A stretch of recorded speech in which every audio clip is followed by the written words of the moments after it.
I can tell you right now, the switch to Mai gave Xiaohai success, not for the reasons that I think a lot of people are going to think it was. Because after he won with that, all you saw from a bunch of people were like, man, screw this character, she's broken, blah, blah, blah, blah, all this stuff, you know, and they hate her, oh, she's so whatever. Yes, clearly Mai is very strong. Because why? Because she has everything. She doesn't have a distinct weakness.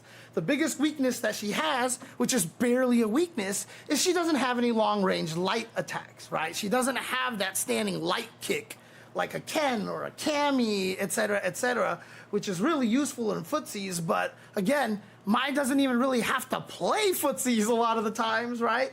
But yeah, the reason why this change worked for Xiaohai is not going to be the reason that I think a lot of people think it is.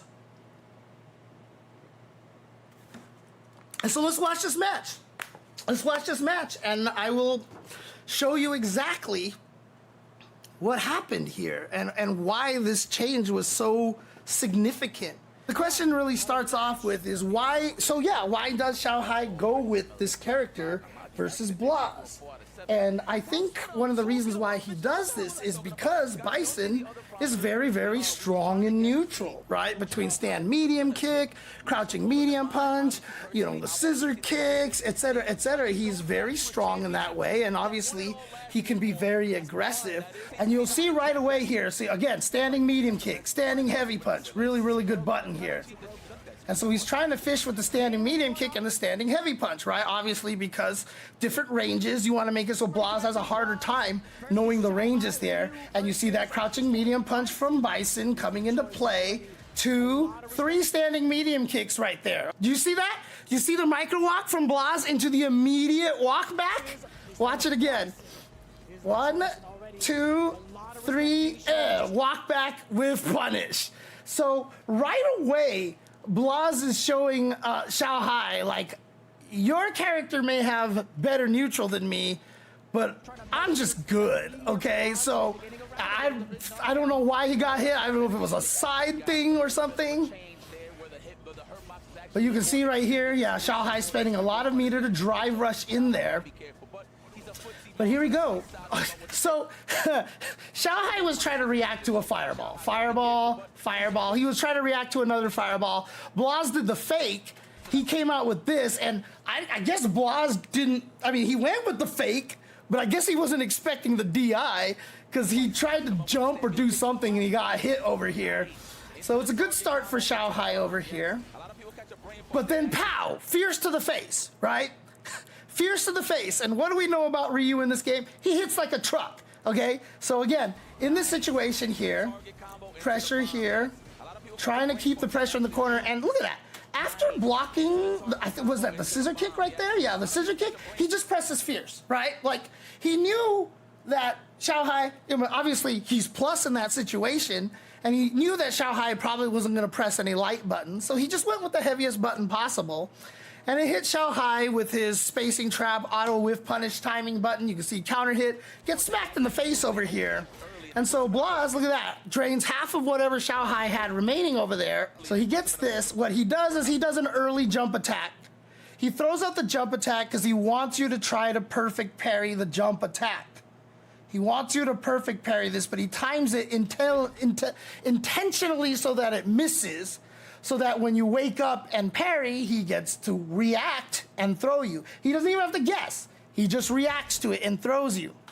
So that's why you see after he whiffs that, he literally does nothing. You see how he does nothing right there? He's just waiting because he wanted to see if he was going to actually whiff the drive parry.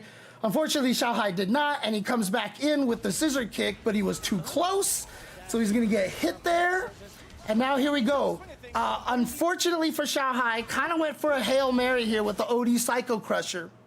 Thought that Blaz was gonna throw a fireball, goes in for the OD Psycho Crusher, and what that does is it leads him into this situation. Now it doesn't even matter if you're Bison or Mai, you're burned out. Ryu has Hashogeki. Like, that just sucks. That just sucks.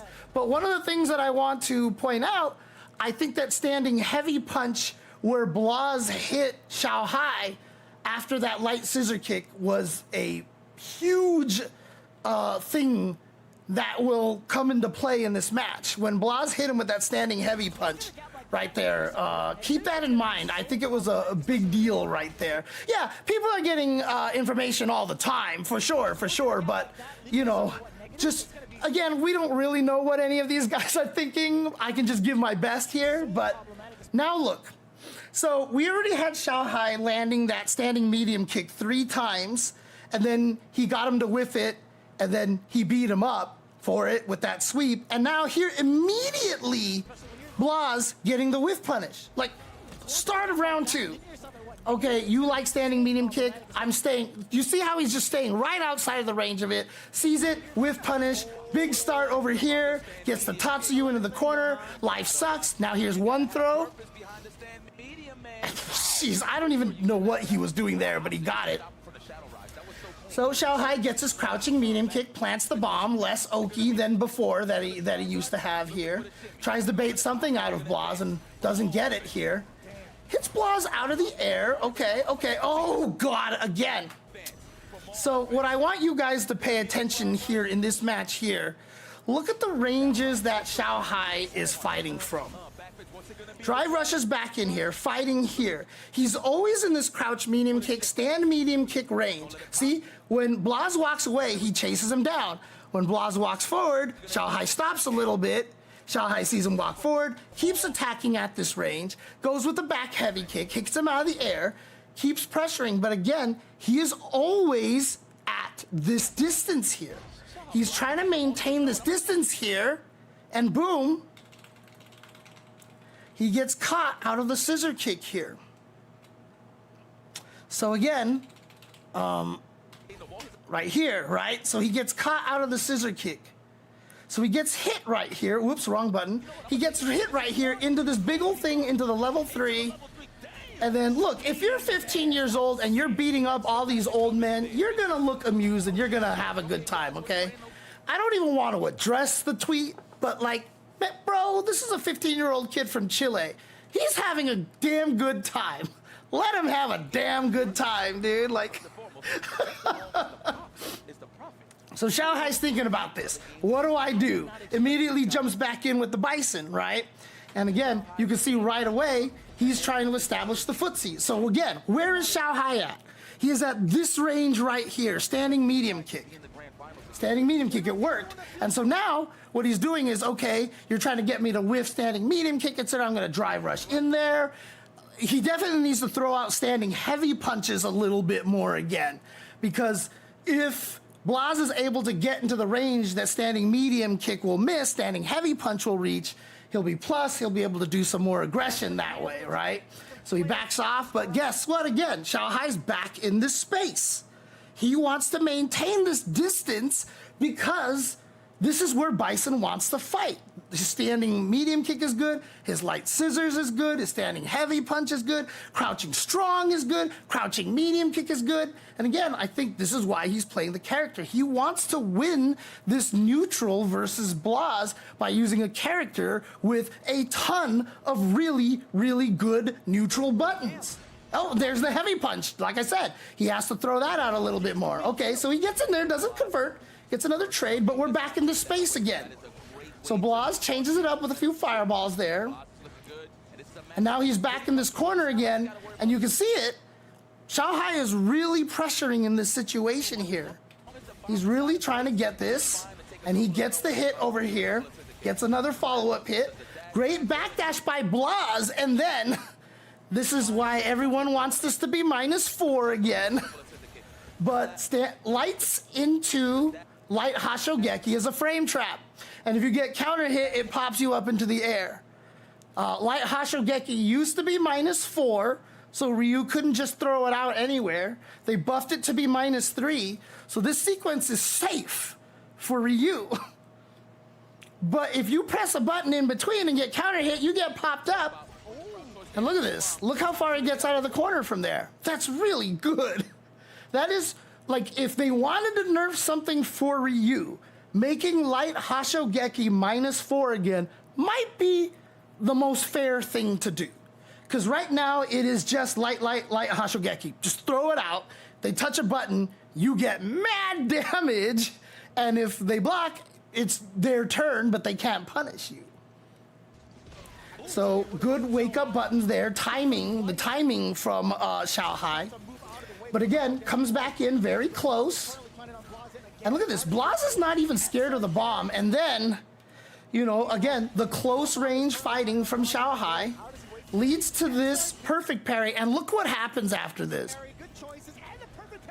Counter hits, gets a throw, drive rushes back in there, overhead, and you died. So off of that single, and now Blaz's has the grin. The grin is coming out from Blaz. But again, Xiaohai is fighting close up. He's trying to fight over here. And this is where Bison wants to play. And I'm sure at this point he's like, well, you know, I'm a veteran. I'm really good at this. I've got the footsies here. So yeah, there's a scissor kick, and then he just gets caught. He just gets caught walking backwards. Fortunately for him, Blaz extends the drive rush a little too long, so the heavy kick whiffs. Unless that's not a combo. I'm not sure. I have to test that one out. But there we go. Wake up DP. And there's no reason why Xiaohai would think he would wake up DP. Blaz has 3 meters on the drive gauge. So go in there. But I think what Blaz is thinking is, if I block this drive rush, I'm going to lose a block from like heavy kick. And then a few more buttons afterwards. So I might as well just ODDP here. Then, you know. And then here we go, fakes it. So he's trying to bait stuff out of Xiaohai here. That's what that light Hashogeki is right here. He's baiting out a wake up parry or something. I think he's trying to get Xiaohai to perfect parry. But Xiaohai doesn't do much here. But again, now we're back into this range again. So Xiaohai finds the hit. And so again, Xiaohai is doing well here. Keep in mind that he is doing very well in this neutral here. He's getting what he wants. He gets the hits every once in a while. But this is the funny part. For a character that's supposed to do a gobsmack of damage, every time Xiaohai gets the hit in neutral here, he gets the decent damage and a bomb planted, and sure enough, he gets another throw and a throw here because Blaz is scared of the mine. But then every time Blaz gets a good hit, bam, standing heavy punch again. So Xiaohai has been doing great this round. Standing heavy punch, kid hits him, and then he goes for the reset into the level 2, and there's the smile on Blaz's face again. Every time Xiaohai has gotten the hit, I don't know if Vicious is still in the chat, but I'm sure he would love it if on this pause screen here. But like every time you actually get like the, I mean, look, I don't mind much either. Maybe I paused here on purpose myself, but you know, this is the thing, is that every time Blaz gets the hit and the win over here in the neutral, like Xiaohai explodes. Xiaohai is, they're kind of going back and forth in terms of like the hits and stuff, but every time Blaz wins the neutral, he gets significantly more damage. Pow! Standing heavy punch. And look at that. Ryu, all this damage, super good. And now he has all this pressure again in the corner. And checks the drive rush. And now Blaz is firing on all cylinders here. Xiaohai sticking with this Bison here. And see, look, he wins. Look how much damage that Xiaohai gets. Okay, gets a throw. Cool. He's still down on life. And he just got wake up DP'd. Here comes the drive rush. Counter hit right there. Oh, he almost had that whiff punish, dude. He almost had that whiff punish right there. Oh, and then Blaz winning neutral again. So they're fighting in this close range distance right here. And what you're seeing here is that Blaz is winning this close range distance. They're kind of going back and forth on the neutral, but again, very low damage, plants a mine. And when's the last time we've actually seen Xiaohai get the mine? Actually get to use it? We haven't. Like, we just haven't. Definitely try to get a perfect parry there on the back roundhouse. So every time he's landing that and getting those mind plants, it's not really doing anything. I think he gets one here. Yeah, because he actually baits this out. So finally, Xiaohai gets around here, right? He finally gets around here. There you go. And now the Xiaohai fans are like, maybe he's coming back. But again, now we're forced back into this neutral space here. Oh my God. The stagger on that. So like, if you're fighting somebody who mashes buttons, you'll hit Ryu. But that delay right there just catches him. Actually, it wasn't as bad of a combo as I thought it was going to be. Nice anti-air. And so here we go, back to this neutral space. But again, Xiaohai cannot win this distance. And this is the important thing that I want to point out in these first 3 matches. Xiaohai is clearly doing well. His neutral is just fine, but he is not winning this distance. It's either they're trading damage until Blaz gets a big hit into crazy combo, you died, or he's just straight up not winning this range here. Blaz is out neutraling Xiaohai. And now we have a situation here where he's burned out, but Jesus, like even when he's burned out here, so that's plus on block. So Blaz snuck that in there. So how do you fight this normally, right? How do you fight this normally? Most of the time what you do is you interrupt right there. That is interruptible. The heavy Hashogeki takes a while to come out. You see he doesn't have a Denjin charge, but light kick into heavy Hashogeki, this is a turn steal. You have so much gap in there to actually interrupt. Like, you can throw out like anything in this situation and you can interrupt the Hashogeki. It is not a great block string unless your opponent is a little bit asleep at the wheel. But so like, let's go over here. Like if I actually record Ryu to do this like that, right? And so what happens if you play this back here, like he's +2, Ryu is +2. Look how much of a gap I have in between there to do something. What is that? That is 1, 2, 3, 4, 5, 6, 7, 8, 9, 10, 11, 12, 13, 14, 15, 16, 17, 18, 19, 20. That's a 20 frame gap in there, right? So like literally if you predict it, right? So if you predict this, like I can hit him with anything, dude. It doesn't even like I can hit him with a standing heavy punch, whatever. But what would I talk about? Remember I talked about the frame trap, right? This thing, which is really scary to deal with because if I press a button, I get counter hit and I die. So this is the Hashogeki mix-up, right? This is what Ryu does. Am I doing the light one or am I gonna sneak in with the heavy one? And so perhaps in this situation, Xiaohai just thought that the light one was gonna come out. He didn't wanna press a button. And by the time you realize what's happening, it's too late to press a button because now you might just get counter hit by the heavy one. So he blocks this and then tried to backdash. Again, +2 situation. So this is very important. This math is very important in Street Fighter 6 over here. This math is very important here. Remember, he's +2 and then Ryu's crouching medium punch is 6 frame startup, right? If you want to be able to catch backdashes and jump backs, you need to hit somebody on the 4th frame. And so in this situation, if Ryu is +2, so let's record Ryu doing this again here. Let's just have him do this. Whoops! Let's just have Ryu do this in the crouching strong, right? So what you're seeing here now is that in the crouch strong. And what that means is that he will hit over here. Did I do it with the right timing? I did, okay. So let's see here. So 1, 2, 3, 4, right here. Hits on the 4th frame. So after I recover from Hashogeki, I have 1, 2, 3 hits on the 4th frame. If you can have something that hits on the 4th frame, that is a very important number because it beats backdashes and it beats up back. Very important here. If you can hit on the 4th frame,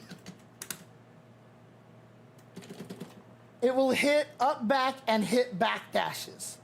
And that's exactly what Blaz is doing here. That's exactly what Blaz is doing here, is he's having the you can't backdash, you can't jump back trap over here. So a lot of times you see people get hit there and you don't see a counter hit, you don't see a punish counter. You're like, why did they get hit? They were holding up back, they were trying to backdash. Blaz hits him with that and instantly leads to death. That's it. That's it. So like I said, Blaz has been doing such a good job maintaining his super meter as well and always using it for the kill.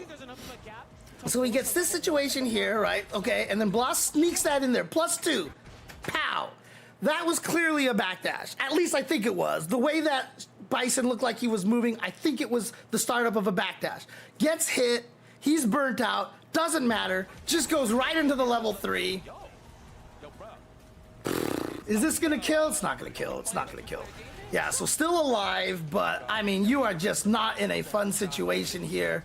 Goes for the scissor kick, and again, Xiaohai has to play this range again. He goes for a Hail Mary there, okay? So the reason why he goes for that sweep is that, you know, he's losing, he needs a comeback, he needs a knockdown, and so normally what happens in this situation is that he feels like when Blaz blocks the standing medium kick, Blaz tries to walk backwards to get the medium kick to whiff, so he throws out an immediate sweep. Blaz does micro walk crouch block, takes it, and wins. And at this point, Blaz is up 3-0. And again, like I said, the biggest problem right now, in my opinion, is that Xiaohai cannot win the neutral here. He has no ability to win the neutral. He is being out-footsies by Blaz, and that range that he is trying to fight Blaz in that optimal Bison range, has not been paying off. And so everyone's like, okay, switch to Mai. She has neutral skips. She can just OD fan. She can do all these cool things. No, that's actually not what comes to play here. What actually comes to play here is that Xiaohai gets a fireball. And that, in my opinion, not the charge fireball, not the OD fireball, it's the fact that he just gets a fireball. And it changes so much in the way that this match actually ends up playing out from this point forward. Because now look where Xiaohai can attack from. This is not a range Xiaohai was threatening from at all. Remember, at this distance, if you light scissor kick, you will be punishable. This is not a safe light scissor kick distance. By Xiaohai adding this single little thing here, he can now threaten from a little bit farther away. And now he has the standing heavy kick here. And see, guess where Xiaohai moved to? He didn't move back into that range where he was losing to Blaz. Immediately after the heavy kick, what does he do? He walks backwards. Look at this. He is bringing himself back to this range. This is the range that Xiaohai wants to play Mai from. And this changes everything, because now Ryu has a little bit harder time fighting in this range. And so now what happens is that, and again, you see Xiaohai throw a fireball. At the start of this, what happens is Blaz is now like, okay, you're gonna fight at that range. Guess what, punk? I've got a fireball too, right? Oh, and by the way, standing heavy punch with Mai, amazing button. Again, like, it just has that range. So between that stand medium punch and standing heavy kick for Mai, she covers a lot of good distances that complement the fan being thrown. All right, so you're gonna see Blaz do this a lot. He's gonna try to perfect parry the fan a lot. But already here, you see how much harder of a time Blaz has winning the neutral, right? Just because there's space here. So now Xiaohai gets this whiff punish here. And he also gets the corner carry. All right, you wake up with that, sure, no problem. And this is just a scramble situation here. But again, just willing to throw the fan. And because he saw Blaz backdash, he can charge the fan, go for the mix-up over here. Blaz gets out of the way. So again, like, yes, Xiaohai's gonna find success from the OD fans and the charge fans.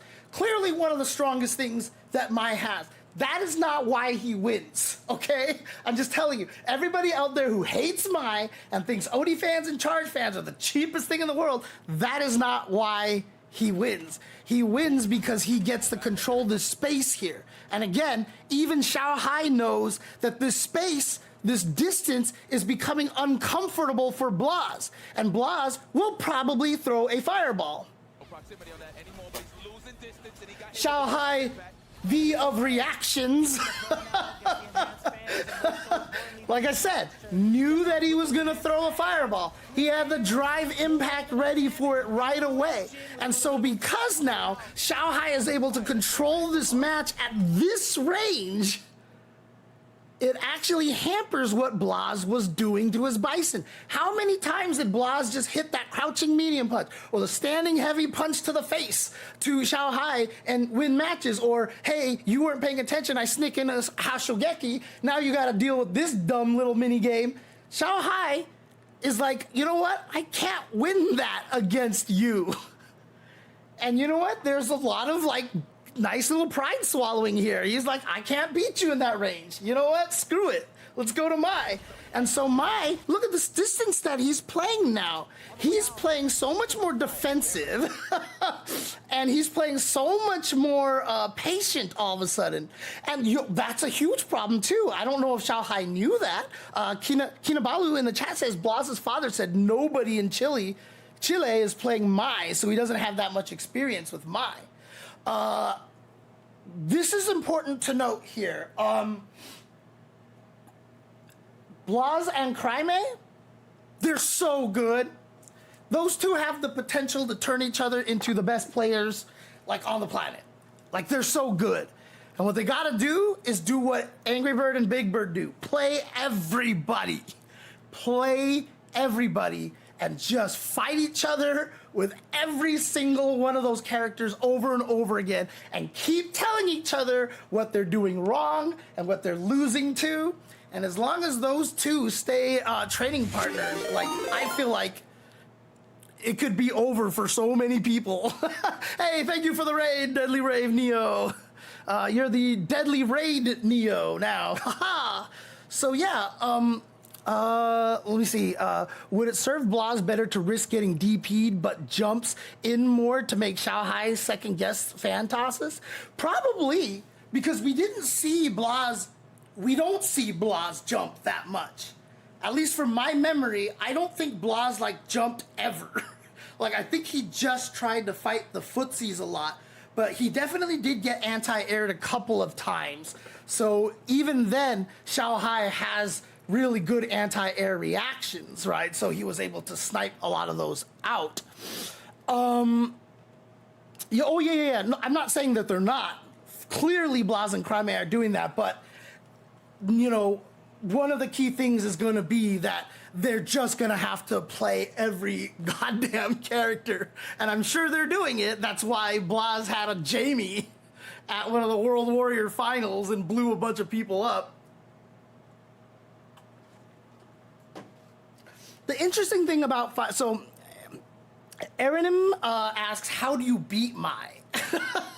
That's a really good question. And this is why a lot of people consider her one of the strongest characters. She's not broken, but the thing about it is she controls everything and she doesn't control everything, sorry. She doesn't have a specific point of weakness. A lot of characters have certain weaknesses. Mai is great close up because, like I said, her lights are great close up. She doesn't have that long range light, but she has plenty of buttons that makes up for it. She has great range on the heavy punch. Her heavy kick is really, really good. She's got fireball. She's got a wake up DP. She's got a great drive rush. She's got a great throw loop, etc., etc. So, like, she's basically right now the jack of all trades. If you are a good player, you can do pretty much whatever you need to do with Mai. And then, if you need to, OD fans, charge fans, kind of a neutral skip, follow it, have a way, get in. Very, very strategic. No. Xiaohai's experience in KOF will have no bearing on how he's playing Mai in this game. So it's not just because she's an SNK character that makes it work, because some people have said that Mai right now is Street Fighter 6. You know, funny enough, she is the prototypical, this is what you want out of your character if you're in Street Fighter 6. Again, nothing she does outside of maybe the OD fans is broken. However, she has everything that you kind of need. Now, how do you fight Mai?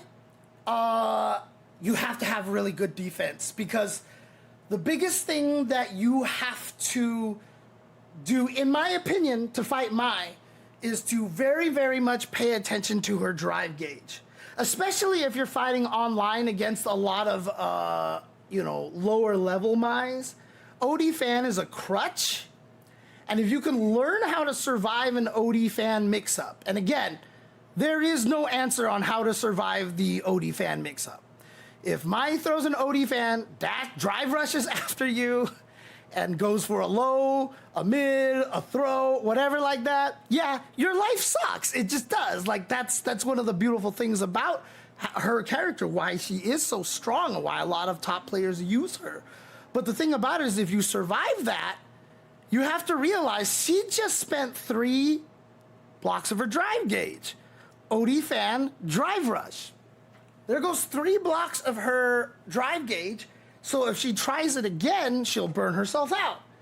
And so what you have to understand is that whenever Mai makes these kind of attempts, she has to now back off. And a lot of Mais will back off, and the higher level Mais will, in any case, will back off and try to build that meter back, and slowly do that by throwing fireballs and, and trying to zone you a little bit and then get enough meter to be able to try again. So the thing about beating Mai, I think that's really important, is keeping an eye on her drive gauge. If you can survive one of those OD fan mix-ups, and sometimes you'll see it's as simple as, like, block the fan and then backdash, and then she drive rushes and does nothing, and now she lost 3 bars. Go in. Like, now you gotta find a way in, which is easier said than done, because she has a DP, she has great range normals. But now understand that the threat that you present to her is that she has to keep you away to build the gauge back. Right? That's what it comes down to at this point. Because if you get away with that without spending any bar, you have 6 bars, she has 3 bars, and you're like, well, I have stuff to get in now, right? So this is what you have to do. You have to make sure she can't get that gauge back for free. If she throws the OD fan, drive rushes, you get away from it, and then she backdashes and starts throwing fireballs at you and stuff like that, and you just accept that and kind of fight her, you're playing into her game, and she's just basically going to destroy you that way because you're not taking advantage of that. What Mai wants to do is very drive gauge expensive, and the highest players are going to be able to manage that very, very well. And so to answer Aaronim's question there, how do you beat Mai? You know what? A lot of people are asking the same thing. If you find a good player, it's hard. It is hard. Again, she has nothing that's broken, but you see how her game plan is just very solid, right? Like, it's very hard to take advantage of that weakness. Now, for you guys fighting, not quite at, EWC winning levels here, keep in mind that if she does a OD fan and then drive rushes after you, like, keep an eye on the opponent. The opponent might just do it again and burn themselves out. Let them do it, kill them, right? If they actually are smart enough to back off and try to stay away, make sure you apply some sort of pressure, walk up to them. You don't have to drive rush back at them or do some crazy neutral skip, but just start walking at them and see how they react. Certain nervous players will just be like, oh my God, he's coming in my space, poke, poke, poke, and stuff like that. Or then you can whiff punish them, or they'll be like, oh my God, throw a fan, then you could jump and kill them. Some of them might just be like, you know, patient with you, try to play footsies, and, you know, and then maybe that way, then you can sneak in with a drive rush or get into range, crouch, medium kick, drive rush, cancel, now apply pressure. Because she spent 3 bars to get in on you, so you walk up into the range. She's not going to do crouching, medium kick into drive rush, cancel, because she'll burn herself out unless she's gained a little bit back, which she probably has at this point, but still, that'll put her on the verge of burnout, which is a scary thing, right? So you can walk up a little bit more into her space, find an ability to land crouching, medium kick, drive rush, cancel, and come after her. And now you can just do the true block string, crouching, medium kick, drive rush, cancel, crouching, light punch. You're in plus frames, and now you're basically kind of equal in drive gauge here. But now she's losing some because she's blocking this, and now you're applying pressure, et cetera, et cetera. In other words, just don't let her build the meter for free. Just don't let her build her meter for free.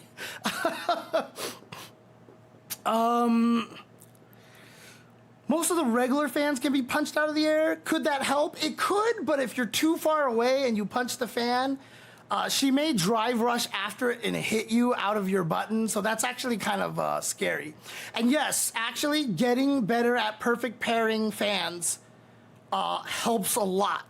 It helps a lot, and it's tough because it's way later than you think. It is way later than you think, and also keep in mind, doing it from crouch doesn't help you at all, okay? There is a lot of people out there who think that if you actually perfect parry from crouch, it makes it easier, or parry from crouch, it's easier to perfect parry the fan because you stand up into it. That is not true. This is something that I've seen even strong players say, and it's not true at all, okay? Keep in mind that if you perfect parry, the first 2 frames of perfect parry, oh God. Did I get it? Nope, I missed it. I just did crouching light, which crouching medium punch. Let's see here. Did I get it? Yep. So keep in mind that the first 2 frames that can perfect parry will also be in crouch. Okay, so you can see here the first frame of Ryu trying to parry is in a crouch position. So even though no matter what, there's no such thing as a drive parry while you're crouching, the first 2 frames are going to be crouching anyway, right? So one of the things that makes this tricky about this is that you're better off standing up trying to perfect parry it, because if you wait till you crouch like this, I'm doing it way too early. If you try to do it like here,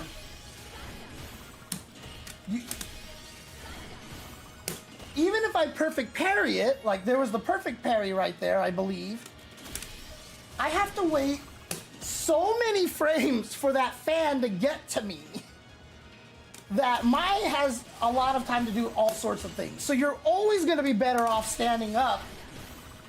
Oh God, you always have to. I guess I'm not. Oh, Jesus Christ. So fireballs, you know what? It's funny. I never thought about this, but yeah, if you get an imperfect parry, isn't it?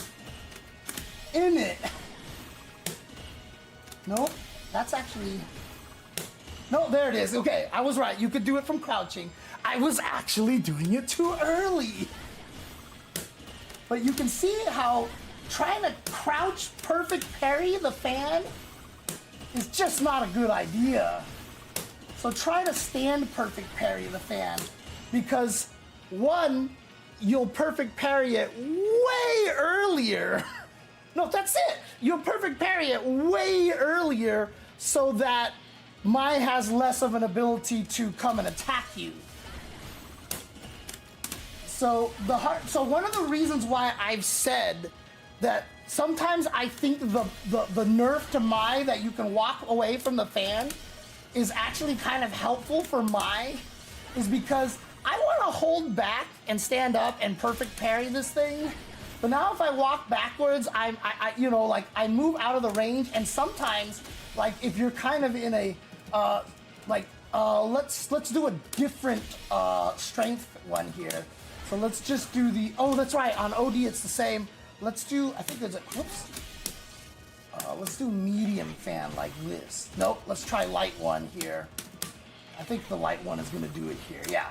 So what happens a lot of times, if you walk backwards, and it's gonna, I've seen this happen, it's gonna be different characters, so maybe it is the medium one here. Let me see if I can find a way to simulate one of the problems I've seen about this. Is I've seen people walk backwards and then the fan hits them at their leg, which is really, really annoying, you know? And so that actually makes it harder to perfect parry. Like, I would like to just be able to stand still and perfect parry it. God, it's actually, Jesus Christ, it's annoying. It's so hard to time. But the fact that you really kind of have to learn this is really kind of annoying, for sure. But it is definitely one of the best ways to fight Mai here. So yeah, if he does the heavy one and you start walking a little, okay, yeah. The problem with the heavy one for Mai, obviously, is that you also give enough space that the opponent can easily be like, you know, I can challenge, you know, kind of thing. So a lot of times the Mais will do the other strengths just to make sure that it's harder for you to get through in the middle there. But learning how to perfect parry it does help. And again, crouching to perfect parry doesn't actually make a difference. And in fact, it's by far worse for you to do that way, unless you're point blank range, because then the second hit comes really fast and Mai will still be in a little bit of delay, etc., etc. So there is a chance for you to do something that maybe from crouching it helps, but again, you'd still be better off doing it from standing because you'd recover faster and have a better chance of punishing her. So again, someone who's better than me could probably say why there would be reasons to crouch and try to perfect parry that fan, but as far as I know, I'm not sure that there are good reasons to. No, I was definitely not getting used to that 5-frame delay. I hated that thing, holy crap. Right, so her regular fan can't win a fireball war. Absolutely, exactly. So again, another little thing to keep in mind when you're fighting against Mais as well. But again, as I mentioned, the reason why that this is starting to go the way that it's going, in my opinion, where are we here? Yeah, that's the right one. Okay. Is that Xiaohai is able to control the space really well. So we kind of got sidetracked in how you beat Mai. Again, just, you know, drive gauge is going to be a very important resource for her. So make sure you take advantage of successful defense, right? And also there are ways to fight her, right? So this is the other thing to remember. Whenever she throws an OD fan or does a charge fan, after the fan bounces off of you, there's a lot you can do here.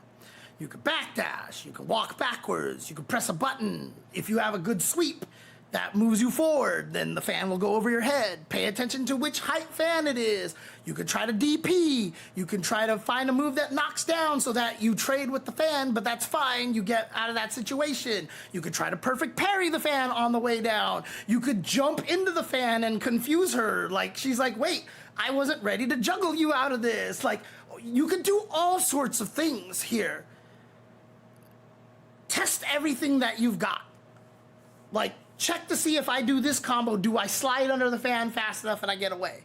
And this move is safe on block, cool, you know, or whatever. Like, but keep them all in mind and make sure you use all of them.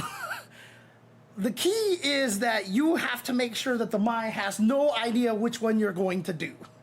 And if you can keep all those different things in mind, it makes it a little bit easier, because while she has that fan hovering over your head, it's not like she's +2 and right next to you and hitting a 6-frame button, and so now you can't press anything. You can press everything. It's just that a lot of the things that you do will get you killed, right? So if you can figure out which things actually help you, which things actually work, which things can be annoying to Mize, and kind of cycle between them, and then it just becomes the mind game that now you know that they know that you know that they know, blah, blah, blah, all that stuff. But having the whole arsenal is important, because if you only think that the way to escape this is perfect parry, the fan bouncing on the way down, or go for an ODDP or backdash, like, it's easy for the Mai to beat you up. Because if you only use those 3 options, you know, block the ODDP, drive rush, chase the backdash, and, you know, if you're trying to perfect parry, throw before the fan hits you, right? Like, you've given her too obvious of her cycle, a wheel of options to kill you. If you have all sorts of weird stuff going on, sometimes you walk back, sometimes you backdash, sometimes you crouch and stick out a jab, sometimes you do, like, if you can figure out all the different things to keep it so that she doesn't have an obvious wheel of choices to beat you up with, it makes it a little bit harder for her to take advantage of that. Again, you are in a disadvantageous situation. When you block the charge fan or you block the OD fan, you are at a disadvantage. If she ends up hitting you and doing a bunch of damage, you know, again, that's why people hate Mai. This is why people hate Mai. But you can make it so that your odds of surviving are a lot higher if you are willing to lab all the situations and keep it harder for them. In other words, make sure that she doesn't have 2 or 3 options that beat your mix-up. Make sure she has to do, like, guess 1 out of, like, 5 or 6 things. Or even 7, if you can. You know, like, just try to get it as many as you can so it's not obvious, basically, is the best way to do that. So, can you try punish counter one of her attacks with a DI to drain her drive gauge? In what situation, JNV, exactly? What do you mean by that? Would Mai's fans give Guile players problem? He likes to spend a lot of time crouch blocking. Yeah, when you fight Mai with Guile, I haven't seen this matchup enough. My guess would be on paper, as a Guile player, you have to be more mobile. You have to not be relying on your flash kick as much. You're gonna have to rely on your other normals for anti-air, etc., etc. Because yeah, being stuck crouching will get you killed. Like I said, I personally haven't seen a lot of Mai versus Guile at the highest levels. Because again, there's not a lot of Guiles. It's weird, you know? But I'll have to go back and watch. Because even in the States, like, we don't have a lot of, like, the top players playing Mai a lot, right? Like, so, you know, if we have a lot of our strong Guiles out here, like Knuckle-Doo and stuff like that, like, I don't see Punk playing Mai against Knuckle-Doo, you know, kind of situations here. So,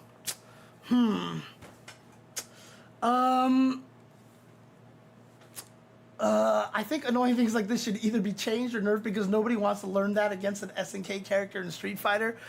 Madden, I mean, again, like, the amount of times Mai has actually had that fan bounce, I think is way less than the number of games that she actually has it. So it's not even really an SNK thing. Other characters have had similar-ish kind of things before. It's not a particularly SNK thing, honestly. It's not really an SNK kind of thing. Thank you, Zipmaster Flex. Thank you. I know you missed the beginning of the stream. It was a little bit. There is definitely a bittersweet kind of experience, the EWC stuff, but you know. Okay, that's fair. You just dislike guest characters. That's fair. Just think of her as a brand new character then. Just think of her as a brand new character. This is not Mai from SNK. This is Mai, you know, that the Capcom guys made up from their ideas of wanting to finally give Chun-Li her Ken, right? So like, you know, Ryu's always had Ken, Sakura had Karin. Chun-Li's never had her rival who's not a bad guy. So they created up Mai, and they, just like Ken, gave her fire. She dresses in red, you know, and, you know, she's, you know, sexier. So she's just the rival. Oh, man. Any case, let's get back to this match over here. But again, the key thing here is that Xiaohai is able to play at a different distance right now. And this different distance is what's causing Blaz a little more difficulty to win here. See, again, this range, this beautiful range that he has, he's just checking. And you see now, Blaz is the one that's trying to get in on Xiaohai. If you remember when he was using Bison, it was always Xiaohai trying to get in on Blaz. Like, he's trying to get in with the stand medium kick. So Blaz was the one that was with punishing and doing all these things and kind of having this nice range here. And now you see Blaz walking into the fan because, yeah, Ryu wants to get into that range too, because he can get the crouching medium kick, he can get the standing heavy punch, he can start the Hashogeki pressure. But now what you're going to see is that Xiaohai is going to try very hard not to be at that distance. And again, this is what fighting games are all about, right? The optimal distance for Bison when Xiaohai was fighting against Blaz is also a pretty optimal distance for Ryu. So it doesn't necessarily give Bison the advantage. By playing Mai, he's playing a character whose advantage range is a little further than Ryu's, so this is going to change the matchup entirely. Against the distance between two characters is like the key to everything. Like, so many fighting games you play, it's gonna be about the distance between your characters. And Mai thrives at this range, which to the naked eye doesn't look that much farther than the range that he was fighting with Bison. But trust me, as a person who's been playing fighting games for a long time, this is like a football field difference. Okay? Like, playing at this range, because Bison stand medium kick whiffs at this range. So he would have to move a little bit closer. And again, for me, who's been playing fighting games for so long, the difference is massive. Like, I can feel the difference in this distance. But for, you know, a lot of casual viewers, you might not notice this distance, that this is the big change. But it is a really, really, really big deal here. So here we go. This is how Blaz is going to choose to counter this. Is the fireballs are annoying. So now what I'm going to do is perfect parry this because I'm Blaz and I get a punish counter, and this is great. So here's a good start for him, right?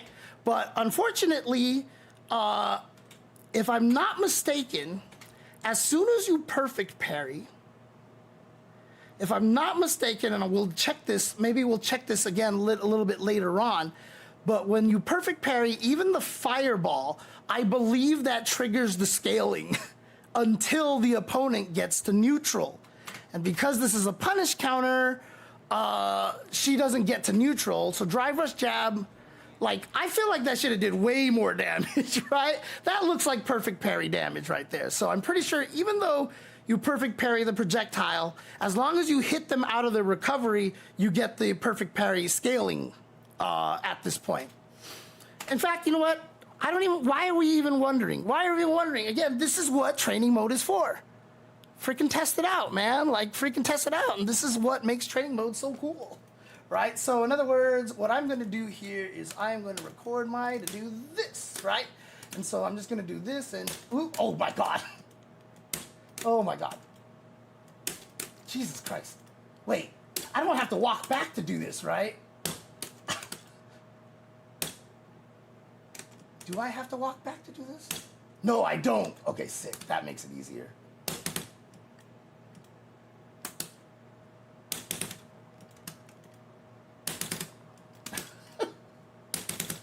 All right, 50%. 50% on that stand medium punch. There you go. So you can see it at the top of the screen right over here. It says 50% for that stand medium punch. So yes, I'm correct on that.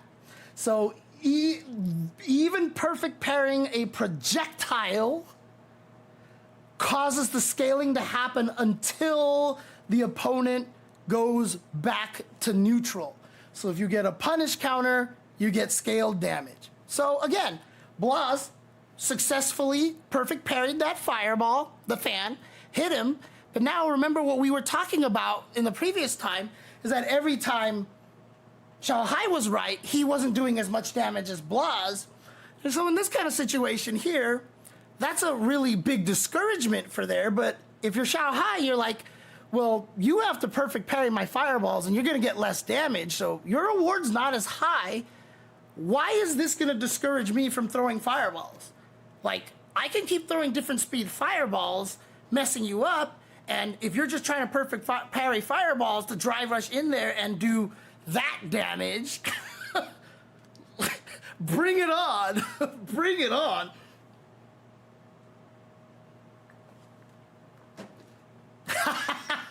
Hey, look, Zip, Chun-Li is always gonna be my queen, okay? If you're talking Street Fighter characters and I'm just literally just rating the women in terms of attractiveness, Chun-Li is always gonna be number one for me, okay? Because she's Chinese and she wears blue, okay? Look.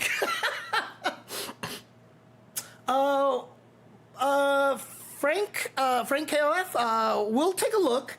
If you see something that you perceive as a dropped combo, let me know, and we'll discuss it for sure. Unless it happened somewhere else, not in this match that you can remember. Would it make sense not to do a full combo with the scaling and go for reset attempts? Absolutely, absolutely. I mean, I will perfect parry things with Zangief and do crouching light kick into SPD. It's not a combo, but if your opponent's not thinking about it, you get a full damage SPD off of that. Because you're like, boo, and they're like, oh my god, here comes some crazy Zangief, or he's just gonna SPD me, jab, SPD. And what? You weren't thinking about it, but the problem is if your opponent knows that you want to go for the extra damage, they can call you out and blow you up for it, right? Because then I fought people that I tried to do that, and they jump away, and I whiff an SPD, and I die. So, yeah, absolutely. Resetting after a perfect parry is a very common thing, honestly. That's not the right thing I wanted to do. I turned that on. Let's go back over here. So here we go. Blaz gets the knockdown here, and immediately Xiaohai goes for a wake-up DP. I don't know if Xiaohai's getting a read on this, because you'll see his ODDP rate is really high. His success rate is really high against Blaz. In fact, I don't even remember if he ever got one blocked. It might have been one. But, the main thing to point out here is that he has an ODDP. With Bison, nope. You gotta hold that. You gotta hold that. And it makes it really hard, which is why even when Bison was super strong when he first dropped out, I was like, I don't think he's as good as everybody says. Because I really feel like you need an ODDP to be top tier in this game. I really, really feel like you need to have an ODDP. And I don't think there's any top tier characters in this game that doesn't have an ODDP. Like, I think it's like you have to have one.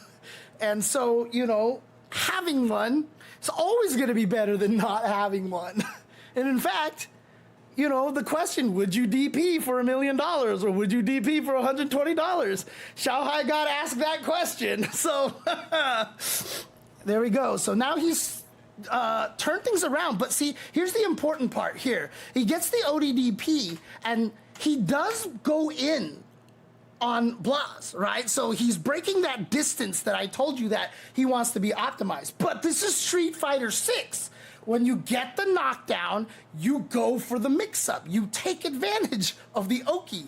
That's just what you do in this game. So that's what Xiaohai does. And it doesn't really work out. Okay, so that's plus frames, yeah. So he's dealing with this pressure. And immediately, see, again, the difference here between what he was doing with Bison and what he was doing and what he's doing now with Mai is like, oh, cool.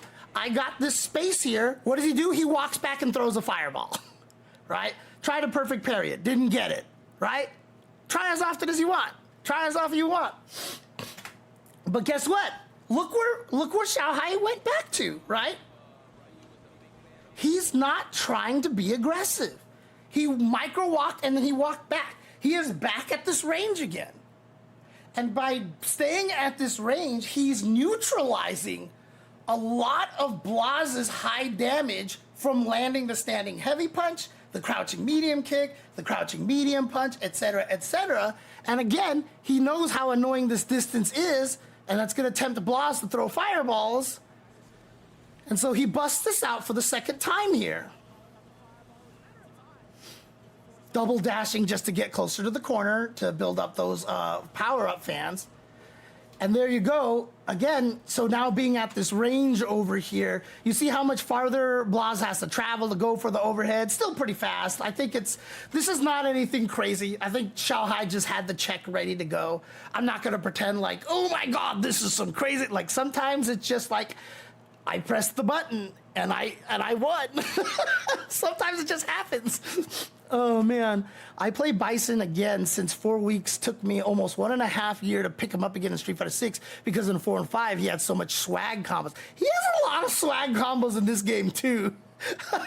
He does have some swag combos in this game, but they all involve the mind, right? That's it. They all involve the mind. So you have to have the successful hit into the mind and then just start to have some fun.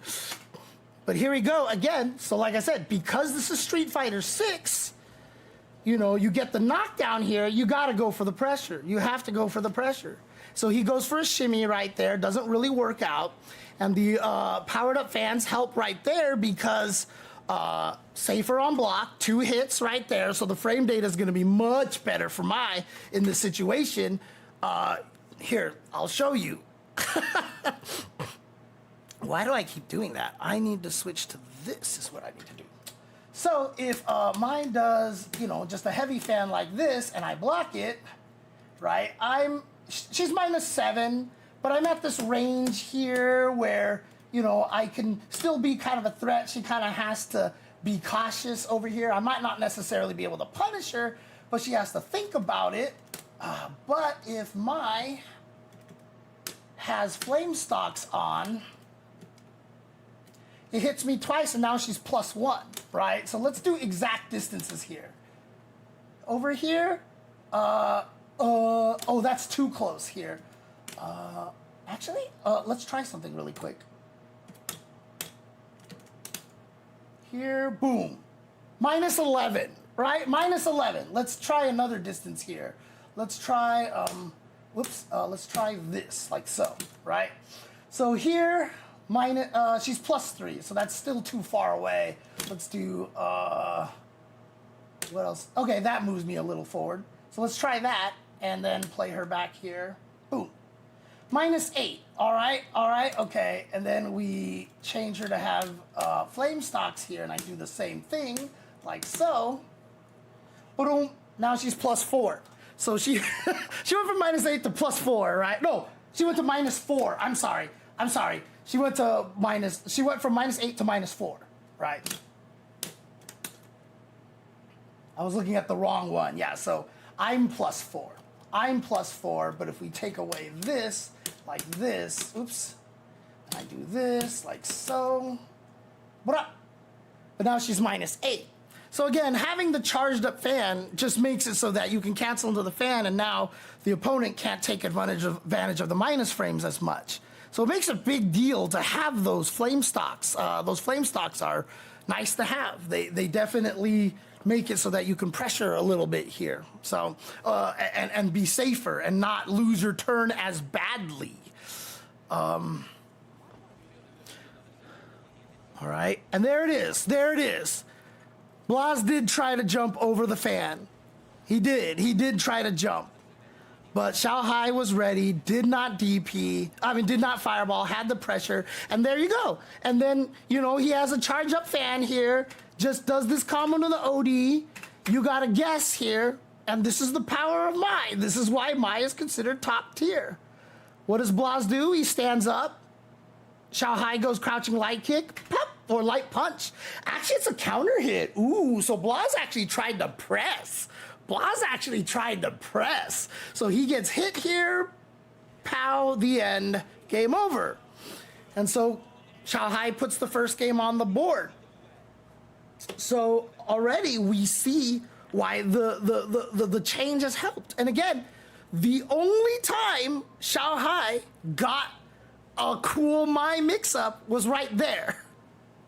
Like, we hadn't seen the OD fans or the Charge fan really come into play until that sequence right there, right? And again, a lot of characters can blow you up once they get you in the corner. Mai's is just really good. I'm not trying to downplay Mai. I'm literally telling you she's top tier, right? Do I have her at number one? Kind of, yeah, probably. But it's not like she's significantly better than anybody else in the game. So, but again, that wasn't the difference maker. The difference maker was literally that Xiaohai now has a fireball. That's it. Like, I feel like that was the biggest difference changer because it now gets to let Xiaohai play at a range where Blaz hasn't been able to kill him. When the Bison, I told you, remember that standing fierce. Remember I told you, remember that standing fierce in the drive rush cancel. When he crouching medium punched the scissor kick. When he did all these, standing fierce them again in another moment, like, those are not happening at all anymore. Xiaohai has not gotten hit by a single one of those hits in the drive rush cancel anymore. And why? Because he's able to play at a range that neutralizes where Ryu can hit you with those. So again, by playing a character that can threaten from that range, because even if Mai didn't have the fireball, Ryu can force that. He just walks right into that range and now he's back in there and he can fight you that way.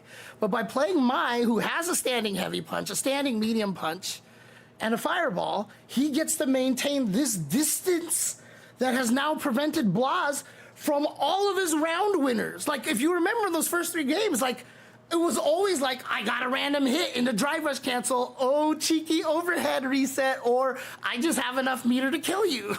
And he hasn't been able to land any of those here.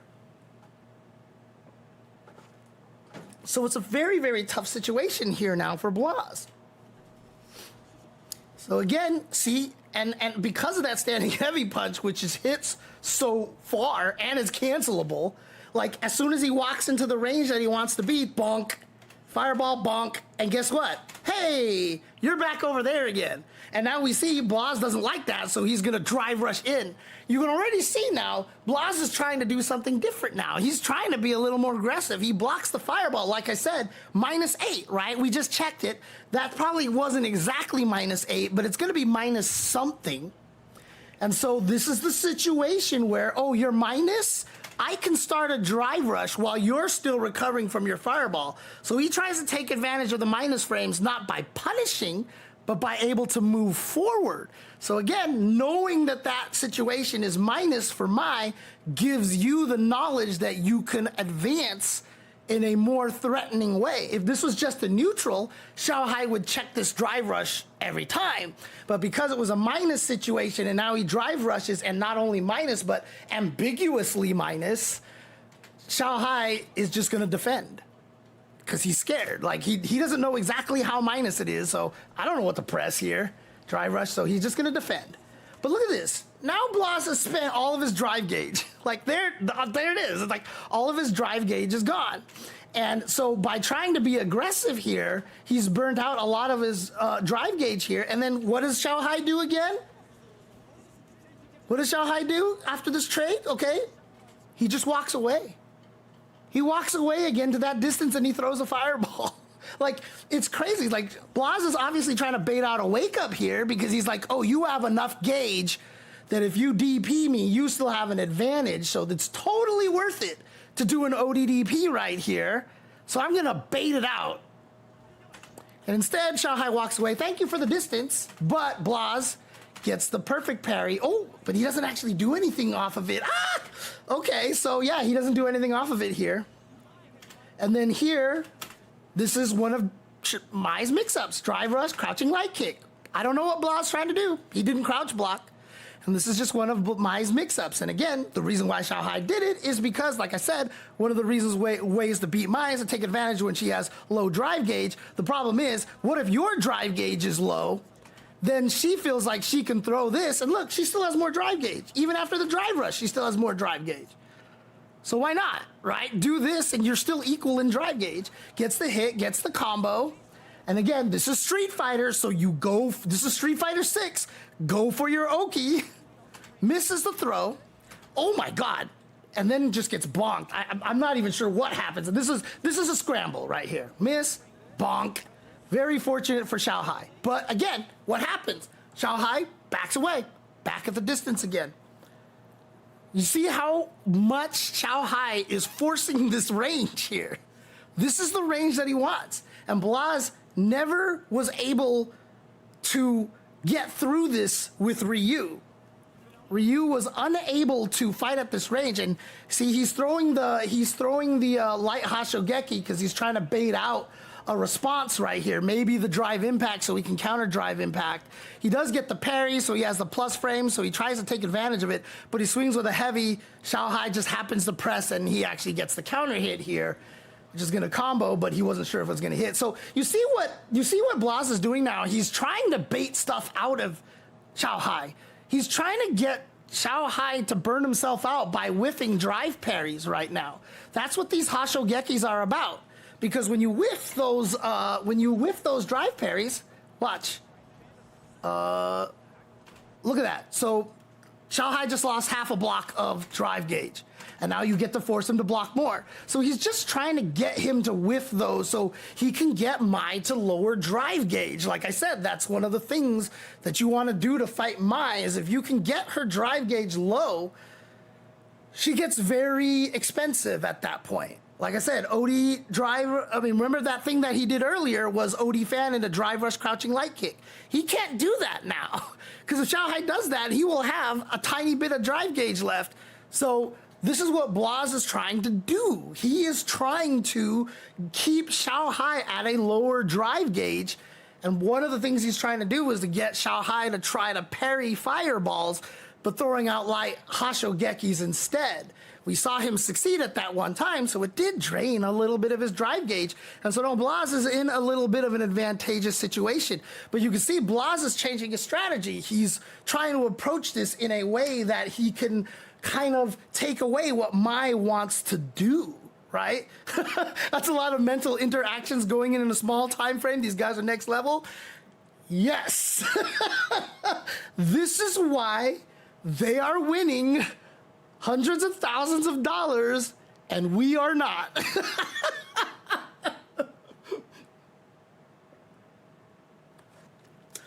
But again, like, the hardest thing is that when you're playing fighting games, you don't know. It's not that you're incapable of thinking of all these things. Most people just don't know this is what you should be thinking about. Most people just don't know these are all considerations. So I think it was Gustavo or somebody, I don't remember who it was who said, but someone asked him, like, oh, it was Gustavo because it was on his chat. I rated him and someone asked him the question, what is one of the biggest differences between top players and like strong players? Like, what's the thing? And Gustavo was like, looking at the drive gauge. Always keeping the drive gauge in mind. And I suck at this because in every game, when I played Under Night, like, I never won the grid meter. I never got into Vorpal State because I was just like, whee, flying and just spending my grid meter like an idiot. And so in this game, a lot of times I mess up, and it doesn't help that I'm left-right dyslexic, so that if I look up at the drive gauges, it takes me longer to figure out which one is mine. So that's an added problem, but that's a me problem. But I burn myself out a lot. I do. And so the top players are the ones that are going to look at the drive gauge, know how to play based off of the drive gauge. It's very, very important, super important in this game. And it's one of the reasons why I love this game, because I think I love that interaction. Because when I first heard about this, I was like, is it just going to be one of those things where nobody actually ever gets burned out? Or is it just one of those things where it's like super easy to burn people out? I think they got a really nice balance. Because as people have gotten better at this game, like, the burnouts, they still happen, but they're rare. And not only that, but people really play around it. They really have to focus on it in order to survive. And so managing the drive gauge is probably the biggest thing that will send you from being a good player into like that next level, right? Like it really is super important. Hey man, I'm just happy if my move comes out. But yeah, I know, right? Like it's crazy. But again, the crazy thing about it is like, before I get back into this match, and this is just kind of like a James lesson kind of thing here that I just want to make sure that I get across over here.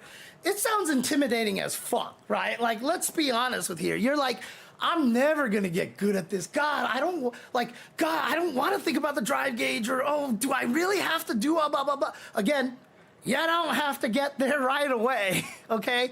Take your time. Keep playing your game, learn the skills that you need to learn, because once those skills become second nature, now you can focus on other skills. And once those skills become second nature, now you can worry about other skills. And I would say drive gauge management is very important early on, but I wouldn't worry about it right now if you're in gold or if you're in platinum or whatever like that. Yes, it's important.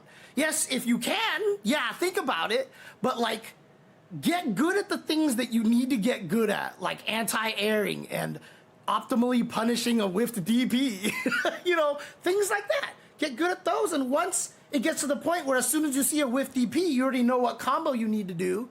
Now you can start looking at your drive gauge and going, ooh, I shouldn't do that combo because I'll burn myself out.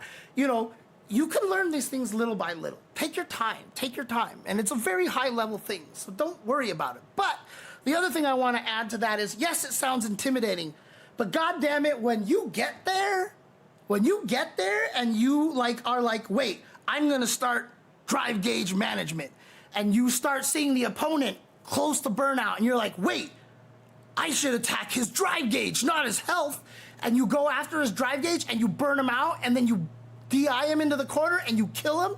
God damn, does that feel good? Like when you're like, fuck, I implemented that strategy, let's go. Like, dude, greatest feeling in the world. Greatest feeling in the world. And this is where the joy of fighting games come from. When you're like, this stuff is too hard, and then the first match you do that thing that you said was too hard, and it works, and you're just like, motherfucker, let's go. Like, dude, greatest feeling in the world. Greatest feeling in the world. That's why, that's the drive to keep pursuing after it, honestly. Like, when that works, like, every time I lab something and then I do it in a match, I'm just like, oh, let's go. That is the joy of the fighting games right there. Noah the Gray. Have people called him that before? That is a great name, by the way. That is a great name. Oh, man. But yeah, so again, you know, yeah, you're not thinking about all this crazy drive gauge management stuff, whatever, blah, blah, blah. Don't worry about it. You don't have to. You don't have to. It's not what you should think about right now. Get good at the things you need to get good at. The hardest part, again, is that fighting games are a video game. And again, people think that they're good at video games. And so they think that something that's hard in a fighting game is something that they should just get good at now. And no, that's not how it works. First of all, most of us are actually not good at video games. Have you watched AGDQ? And secondly, boy, people are gonna get mad at me. They're like, I'm good at video games. But again, like, take your time. That's the most important thing. Learn things as you need to go. Every time I was learning Tekken, people would be like, yo, King has a higher damage launch. I'm like, I don't care. I'm just glad I'm doing a combo after I get the hop knee. Like, I have to worry about neutral. I have to worry about all this other stuff. I'm not gonna worry about optimizing my combo, but you need the highest damage in case, if I lose because of a tiny bit of damage, because I didn't optimize my combo, I know if I optimize it, I would have won. That's good enough. Who cares that I lost? I'm learning other stuff, man. You can be good, but someone will be better. Yeah, but don't think of it that way. Because you know what? You're better than somebody else. They're probably looking at where you're at and they're like, damn, I wish I could be like him. You know, like, as much as they tell you that someone's always going to be better than you, someone's always going to be worse too. I don't know if that brings comfort to anybody, but that is an important way to look at it, because one of the problems with the advice of top players is there's always this whole thing like, oh, losing to players better than me is so good. Like, that's how you learn. I'm like, motherfucker, no, it's not. Like, beating up on people sometimes is a good way to learn. Because you get confidence that way. You gain confidence that way. You see things working. It's important to see yourself win every once in a while, you know? Like, when you get into the super competitive mode, like, there's all these platitudes like, oh my God, there's always someone better than you. Ah! You know, like, but like, you know, for a lot of the people who are like, I just want to like play and have fun and know what I'm doing. Yeah, you know what? There's a lot of people who are worse than you, and go beat up on people who are worse than you. Have fun, dude. Oh. But OCD minds saying you're not good enough if you don't do the absolute optimized combo. Yeah, top players already committed to being the student of the game. Lower levels need that feel good to keep playing. Absolutely, absolutely. And that's a key factor here. So a lot of times when you listen to top players being like, this is inspirational speech, or this is how I challenge myself. I mean, literally at my job, at my last job, I had a manager who was my friend, to be fair. I was friends with him before he became my manager, so I felt comfortable talking him this way.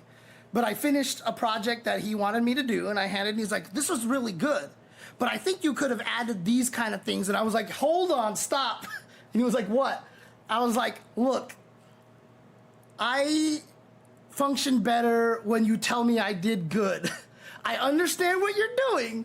You're trying to challenge me to do better and do more. That's a common manager tactic.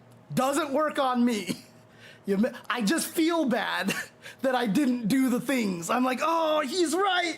You know, I was like, that's not how you manage me. And he was like, fair enough. And from that point forward, you know, if I did a good job, he's like, great job. And I was an awesome employee. Different people think different ways, man. Different people work different ways. Oh, man. Anyways, let's get back to this, because I don't think I'm going to finish tonight, but we'll see what happens here.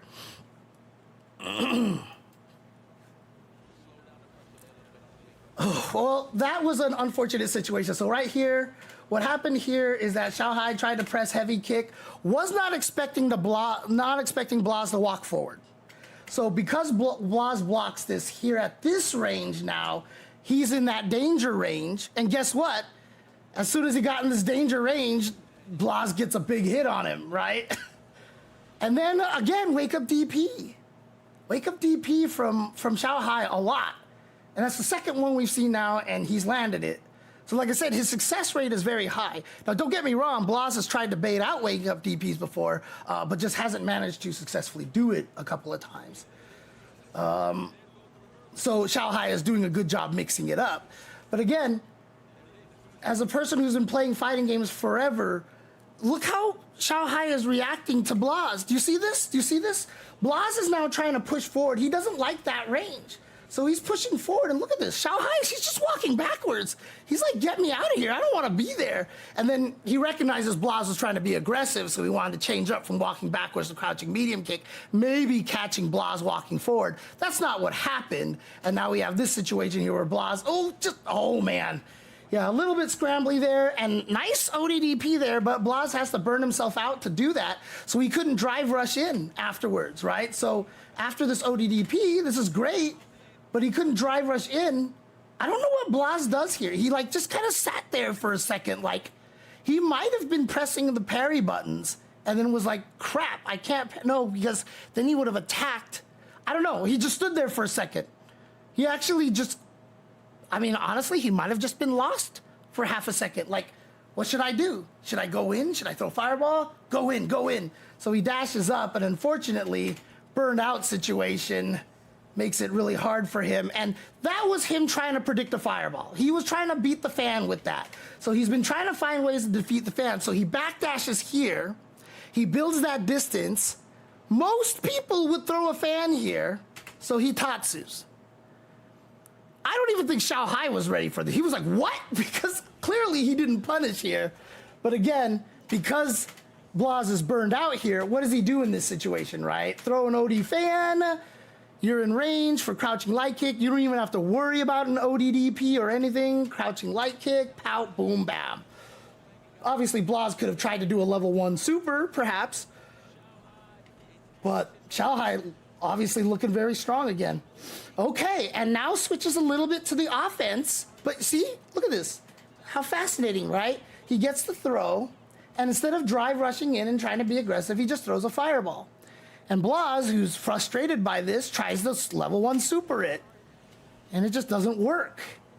Oh, he finally gets a standing heavy punch. He finally gets one of those hits that he has not been getting all during the Bison match. And how did he do it? Because Blaz is going Terminator mode here. There was one point in time where I mentioned that Blaz was just going Terminator mode, walking in at people. Look at Blaz. Look at Blaz here. One of the hardest things to do in neutral and fighting games is to walk forward and not be scared. And Blaz, dude, like, he just walked up. He's like, I'm going into the range that I want to be in. I'm punching you in the face. Oh no, what did he get hit by? I don't know what he got. He was baiting a wake up DP, and then he was going to probably walk up and throw. I think he was doing a delayed walk up throw, or at least walk up button, and Xiaohai just pressed and got him here. And yep, like I said, you go for the offense when you can. Ugh, stupid solar plexus strike. But this is a round that Blaz has gotten some of his stuff going over here. And now back to the scramble, and he's done it a lot by, again, being just aggressive and trying to push forward a little bit here. But again, he tries to jump over the fireball. So yeah, there was a second time. I remembered the first one, but I didn't remember the second one. But Xiaohai again with the anti-air, and now, hey, like I said, this is Street Fighter 6. Go for your Oki. So gets the DP, throw, drive rush, throw. And then he tries to throw again. And he gets hit by the level 2. And again, this is a... So remember when he was fighting Bison? Remember when they were fighting each other? And, you know, one of the things that I kept saying was like, they're kind of winning. They're kind of going even in neutral. But Xiaohai is just not getting more damage. Look at the situation here. This round has been a very good round for Blaz. He's been winning a lot more. He's one hit away from death. He's in no better position than Xiaohai. And in fact, Xiaohai technically has an advantage here. Because he can kill, like, literally off of any hit. Because the critical art, maximum scaling at 50%, will kill him after just a few hits and a drive rush cancel. So literally right now, Xiaohai is actually more threatening than Blaz is. Because Blaz has no super meter. Again, me personally, I'll just use this chance as a soapbox, which is why I hate no chip death and no chip or small chip or whatever. Like, I like chip death because having low health means a lot more when you can die by chip. Anyways, what's up, Itazura? Yeah, this will be on YouTube. Don't worry. This will be on YouTube for sure. So, yeah, any cancelable hit from Blaz will kill, but the problem with it is Blaz has no advantage in this situation. He literally has no advantage. Even though he has more health, it doesn't mean anything because there's no chip death. That's the thing, right? Like, if Xiaohai is at that much health or even at 2 pixels of health, it doesn't matter because you still have to hit Xiaohai to win, and if he hits you, he wins. So at this point, it literally doesn't matter how much health Xiaohai has. Unless he gets thrown, and then maybe another hit or something like that, or can die by a throw or overhead. But again, when you look at this, this is not a life deficit, essentially. This is not a life deficit.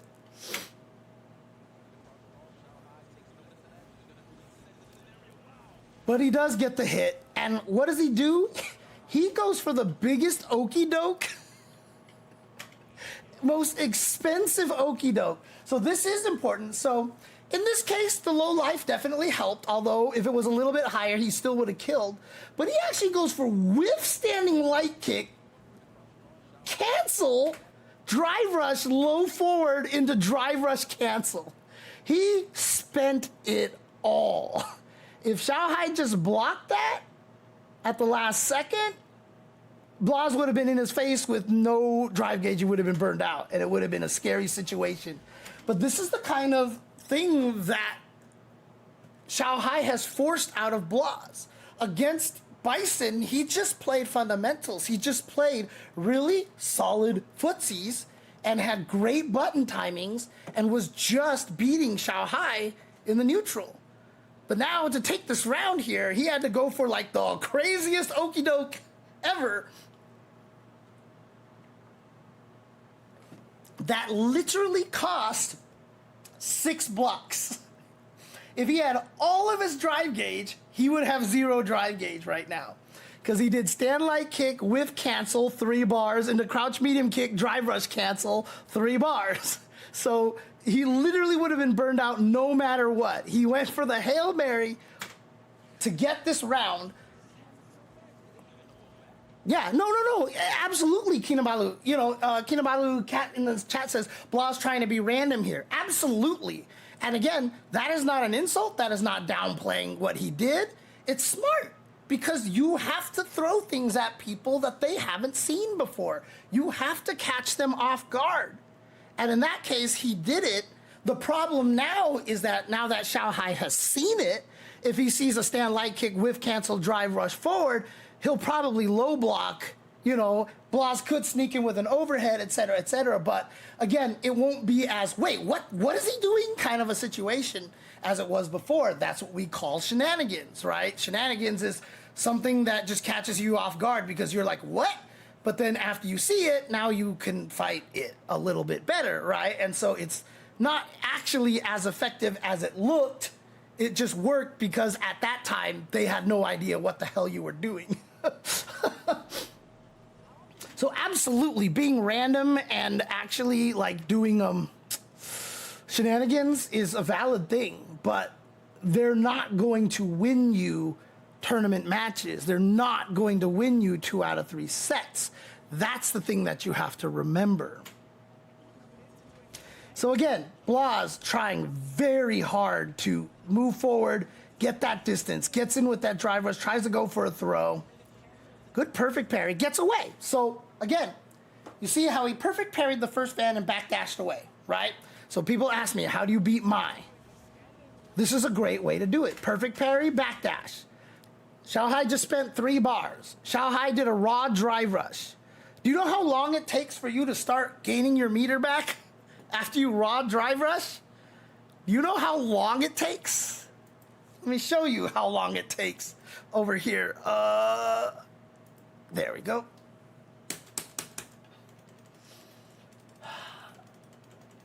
If I don't hit you or drive rush or walk forward or whatever like this,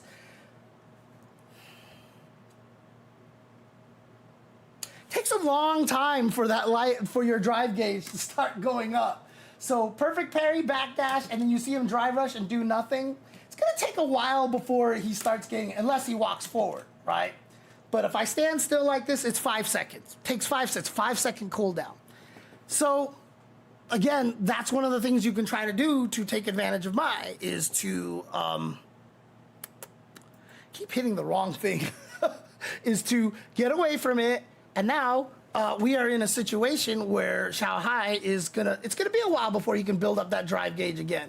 See, he's not gaining any drive gauge here. And you see Blaz trying to take advantage of that again. He knows, so he goes for the light Hashogeki because he's trying to bait out the drive parry again. But Xiaohai's not biting. And so now Xiaohai's finally getting that drive gauge back. So again, Blaz was not able to take advantage of this situation. And that's a problem, right? He was not able to take advantage of this. And Xiaohai slowly just zoned his way back to all this drive gauge. And then he gets the hit. Again, by catching Blaz walking forward. Because again, Blaz is annoyed. He needs to get in. So he knows before, because he knows that Blaz knows that this is minus, so Blaz is going to take advantage. Remember, last time when you did the fan and then he drive rushed forward, taking advantage of the minus frames. So he's just going to walk forward and try to take advantage of minus frames this time. Xiaohai actually calls this out. He's like minus 8, 9, 10 here, whatever like that. But he's like, you know what? I'm just going to press a button because you're going to try to take advantage of those minus frames and walk forward. So he just throws out a medium punch. And Blaz basically reached too hard. He was filling up the balloon, trying to get it as big as possible, and he just put a little bit too much air in it, and it popped. So he tried to walk up a little too far before swinging, and so he's the one who got counter hit. So he tried to push it a little bit. He's like, I'm gonna walk in, steal as much real estate as possible, and press a button. But he pushed it a little bit too much. So he got counter hit here. He was absolutely plus in that situation, but he walked forward, really tried to push the advantage, and Xiaohai called that out, hits him, gets the confirm into the combo here, into the level 3, and of course Xiaohai is doing this because he wants to put Blaz into as close to burnout as possible.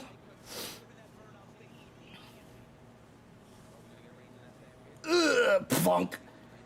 And now we're in a situation. So yeah, Blaz is parrying here because he wants to gain his drive gauge back. And that was really well done because he gained a lot of drive gauge. But Xiaohai read that, right? So he's like, oh, okay, you're burned out. You're close to burnout. You want to build up drive gauge.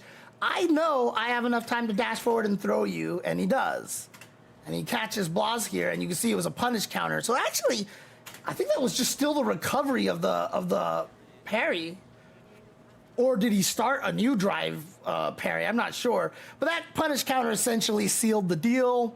Put him at 0 health over here. I mean, 0 drive gauge. So he's trying to stay alive. Yeah. You can see now the desperation, trying to get out.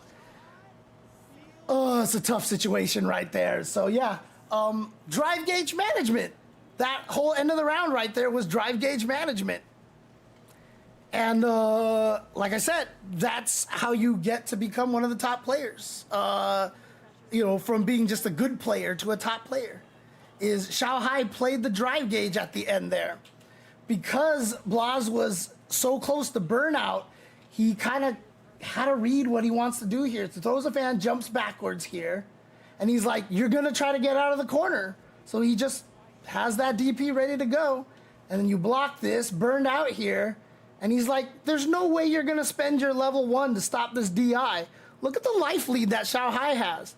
If Blaz spends the level 1 to beat this drive impact, it's just a bad idea. It's just a bad idea. Because you'll probably spend the level 1 and lose anyway.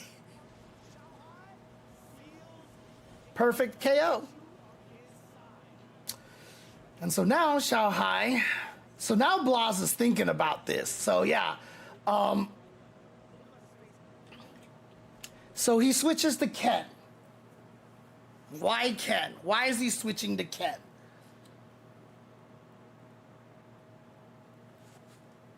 Because Ken is more aggressive.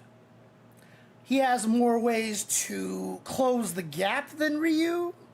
With Dragon Lashes, run step kick.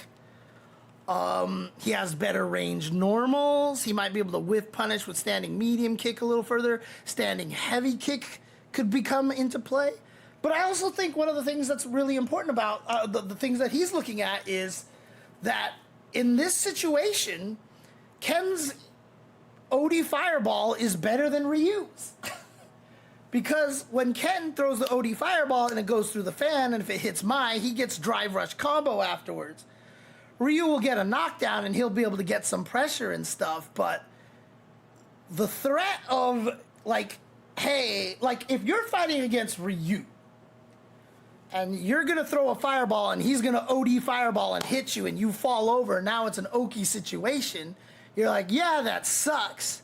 But if you're fighting against Ken and he throws an OD Fireball and you Fireball and it hits you and he drive rushes and he gets Stand Fierce and you're still standing and now he can combo into a level 3, that's going to make you think about throwing the fireball a little bit more.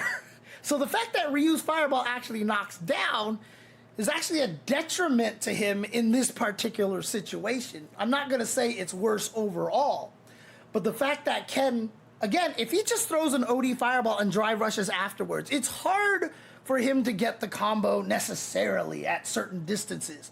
But if it hits the fan, it slows the fireball down a tiny bit so that by the time the fireball hits the opponent, Ken has recovered a lot more from the fireball, so it's actually easier for him to combo off of the OD fireball. So it actually becomes more of a, like, for Ryu, having the OD fireball against characters without fireballs is actually significantly better because he can knock you down with it.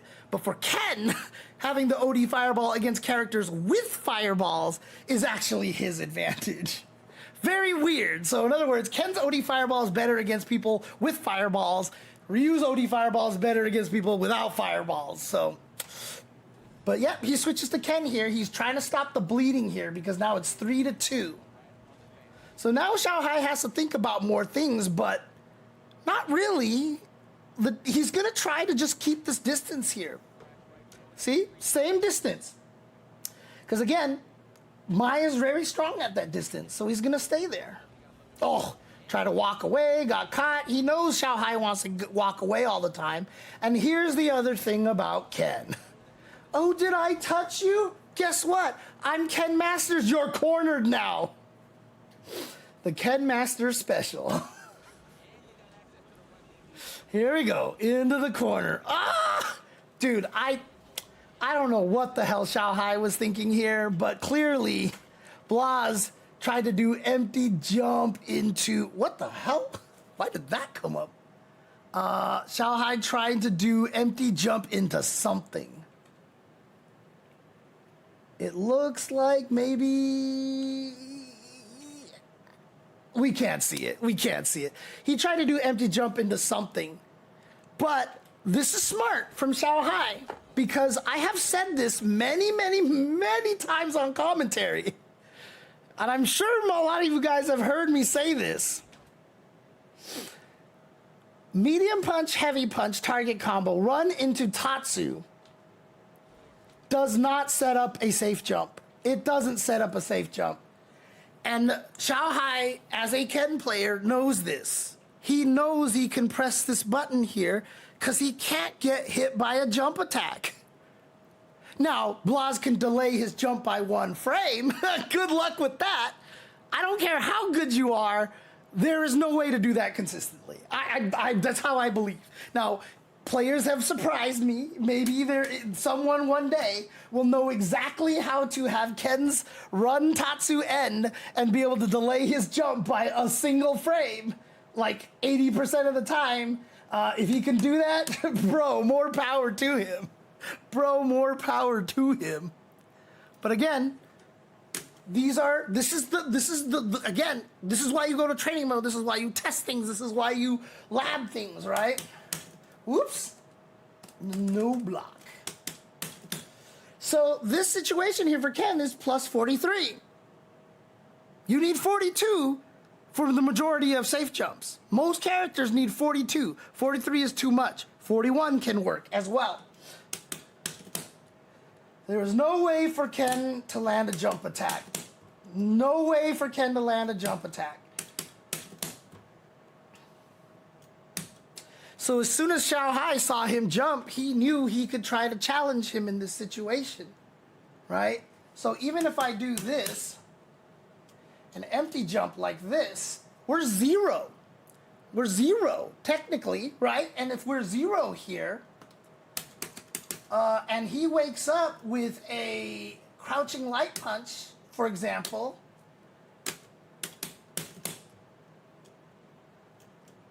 I can't beat it. Like, I might be able to trade with it if I can time myself perfectly here. There we go. So, perfect timing right there. I can trade with it. That's the best I can do. 4 frame versus 4 frame because I'm 0 when I landed. So again, this may seem crazy that Xiaohai went for that standing light punch or crouching light for it's... Yeah, both of them are 4 frames. Freaking Mai. She has 3 4-frame buttons, dude. That's crazy. It's hella good. But yeah, so again, this is just knowledge right here. Xiaohai knew that this isn't a threat. So he was able to fight it. He was able to fight it. And again, just, this is knowledge here. But like, if you don't know and you see him do this, and you see him jump, and you don't know that this is not a safe jump, that he can't hit you with a jump attack, you're gonna fall victim to this. This is where the knowledge comes in. You have to know that after Ken does strong, fierce, run Tatsu, this is not a safe jump. So he presses the button, and he gets the counter hit. So it's not that Xiaohai labs this Ken. He used Ken. He was a very fervent Ken player in earlier seasons.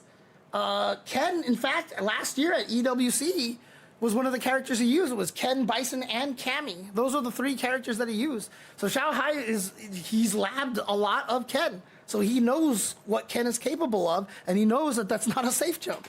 So he gets the hits over here into the Hisatsu Shinobi Bachi. And here we go. This is Street Fighter 6. Get your Oki. Goes for the back throw. Puts Blaz in the corner here. Now Xiaohai has all this more space to get the hell out of here. Oof. And yeah, so Blaz, you can see, trying to get back in. Trying to take advantage of that extra range that Ken has, right? There you go. Standing medium kick. He knows that, you know, he's kind of plus in that situation. Try to do pressure, but doesn't hit crouchers. So he gets whiff punished here. And now Xiaohai knows if I super, you're almost at burnout here. Oh. And that's just the read from Xiaohai, right? That's basically Xiaohai going, look, if you don't DP, you're getting burned out. So you're going to DP to try to burn yourself out on your own accord. And he just baited it. And he just baited it. And this is, yeah, this is checkmate. What do you do? What do you do? Chip death right there.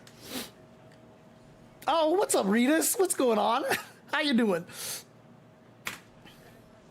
So again, Xiaohai, again, like if this is not something that you like can see right away, you know, it is something that you have to learn. Again, spacing from your opponent is so important.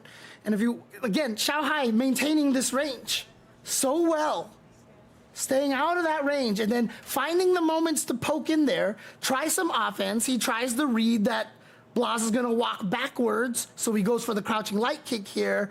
Blaz instead crouch blocks, stays safe, and a nice little defensive shimmy from Blaz here. Very well done here. So he sneaks in there, tries to go, okay, so defensive shimmy here, and again, here comes Ken's power-up. And okay, but see, that time you saw Blaz try to, like, you can see that stagger. You can actually see that stagger. And I think Xiaohai saw it. So he knew, like, it's crazy. It's crazy. There's something, when you play fighting games a lot, certain sequences feel smooth. And when someone tweaks it a tiny bit, you pick up on it because you expect it to look a certain way. And even my brain right there, because I can just see Ken kind of going like a little like blip right there. See, that little blip right there was enough to know that the jump attack is not going to miss anymore. Is this a safe jump? Might not be. In practice, my guess is that it probably wasn't.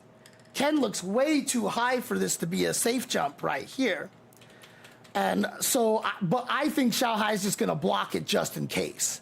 Because if it's a safe jump, I'm pretty sure Ken will be hitting you a lot lower than that. So again, Blaz did not time this perfectly, but I think Xiaohai was like, you know what? I'm going to respect it in case he did. So he's just going to block the jump attack over here. So,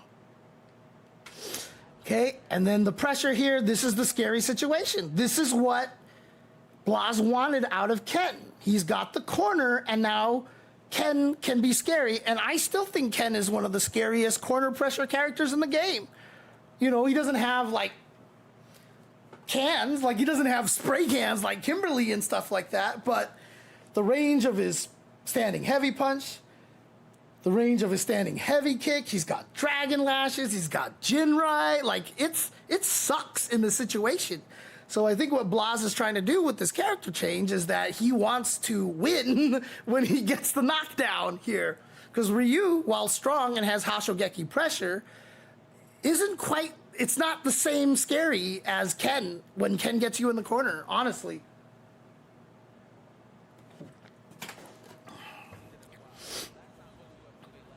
So he keeps his pressure going, but Xiaohai, the patience here, jab, jab, doesn't push it, and he doesn't want to drive rush cancel that because that'll burn him out.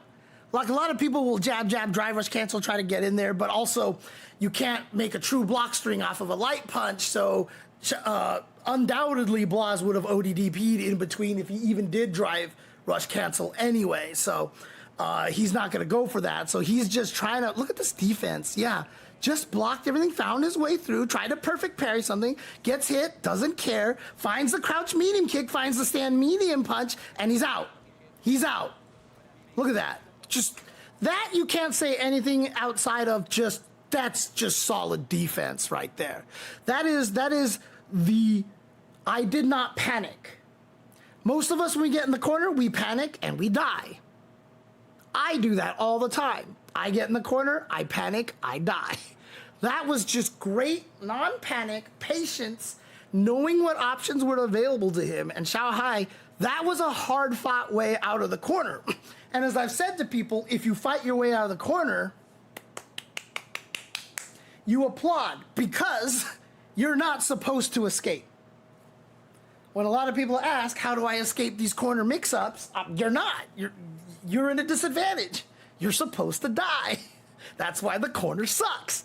But if your opponent, or if you can fight your way out of the corner and come out ahead on the drive gauge and all this stuff like Xiaohai did, like, that's just solid play. Good job to you. That's what you do. That's good, you know? Oof, yeah, so we've seen him perfect parry there. So he gets the hit here because he gets to sneak in thanks to these plus frames. Xiaohai tries to do something in between. Not sure. I mean, that was plus, obviously. I don't know if Xiaohai was just trying to read that Blaz was going to try to steal a turn or something like that. But unfortunately, he gets hit here. It's put into the corner and again, just eats the meaty. Probably was holding up because there wasn't any counter hit right there. So he was probably holding up. He was just probably trying to jump out of there, and he gets hit. So there we go. Blaz gets one on the board here. And this would be huge right here if he can win this. And look at this. He is starting off really, really well here. Corner again. So just to start again, he just went in. So Blaz knows that now he is not the one that's winning neutral. He is not winning neutral. He hasn't been able to jump over a fan. You know, he's getting out neutraled. So what's he do? OD fireball, drive rush. Of course, drive rush. Throw. Now we're in the corner, baby. Throw. Here we go again. Throw. Here we go again. Oh, and Xiaohai techs. Wow. Brave tech right there. And then he goes for the OD fireball, but great, perfect parry. But since the fan is coming down, Blaz knows better than to do anything crazy here. And Xiaohai tries to switch sides. Keep watch for this. People love the drive rush back throw when they're coming out of the corner. So Blaz knew that, and so he techs the throw right there. And here we go. Charge up. Beautiful OD fan to charge, to challenge the charged up fan here. As soon as he saw that, he was like, no, no, no, no, you don't get your thing. But again, it's too close. So if he drive rushes, he's not going to be able to combo off of it. So he just dashes up and goes for the crouching medium kick. Tries to sneak in an overhead, doesn't get it. And now we're back to this neutral. He's back to this neutral. And again, Blaz has not been able to win this neutral against Xiaohai. Runs into a fireball. And so he's thinking right now that Xiaohai is going to do one of those sneaks where he's going to walk in and try to close the distance and hit with a bonk, stand heavy punch, or stand medium punch. So he throws out a preemptive stand medium kick. Unfortunately, it misses, and bam. Things are now looking a little bad over here. He just eats the meaty. I don't know what he's trying over here. Bonk.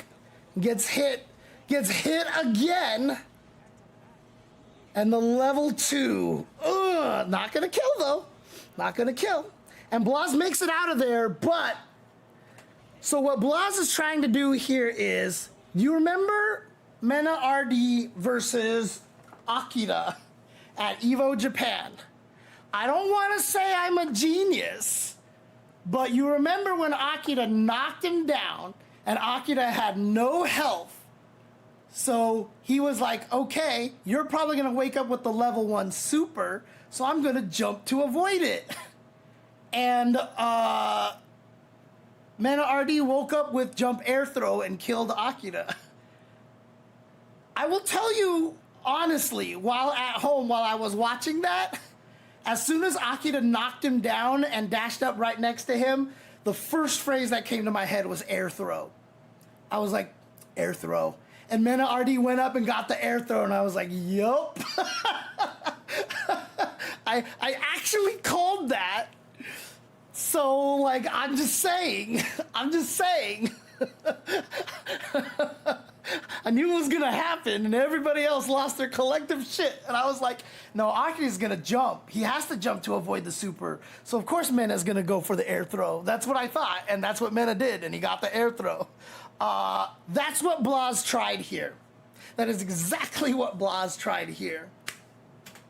He basically said, look, Xiaohai is going to avoid my wake-up super or my wake-up ODDP by neutral jumping. So he went up for the jumping medium punch. That's how you know he did this on purpose, because the jumping medium punch is the button that knocks down and is cancelable into Oditatsu. So he was clearly going for a hard read here.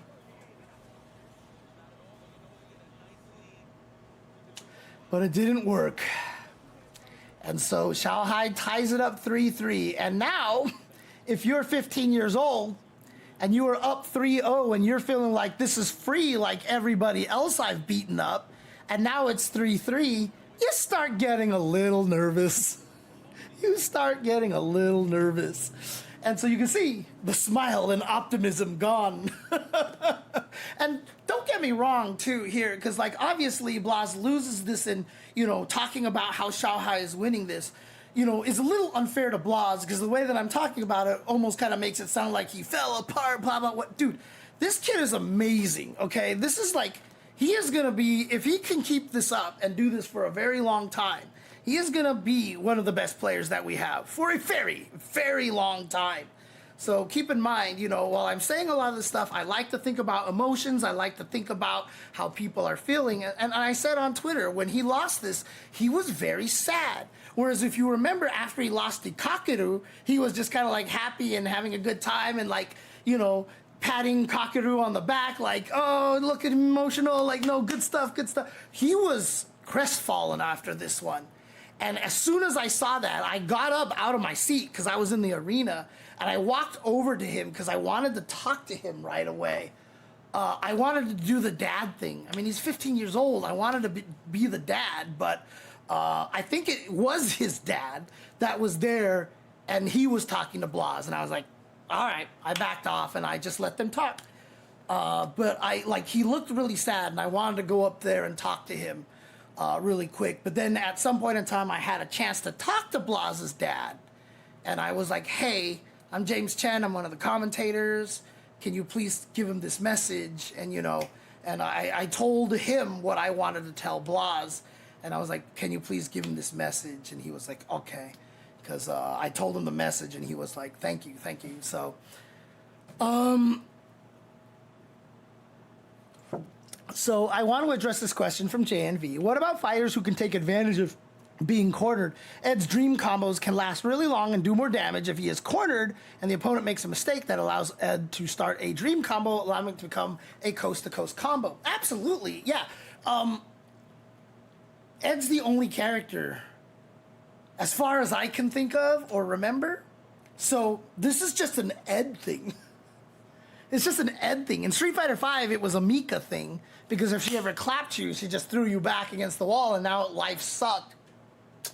But for the most part, this is only something that Ed has. This is one of his superpowers in Street Fighter VI that nobody else has.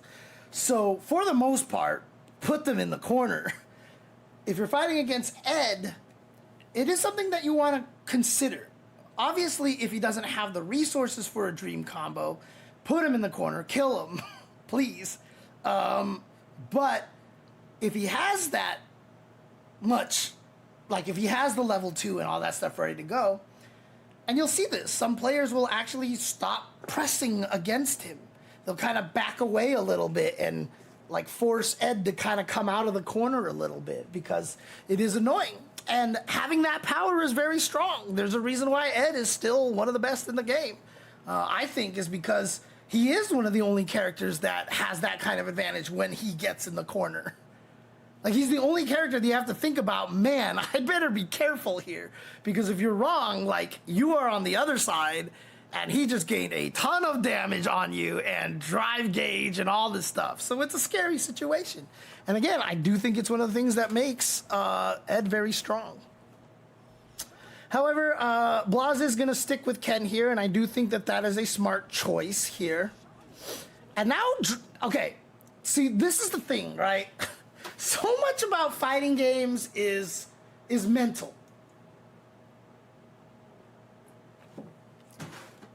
We can know all the matches, we can know all the matchups and the frame data, whatever the hell we want. Xiaohai smells blood here. Every round start, he has been so patient and so calm. And like, I need to maintain that distance.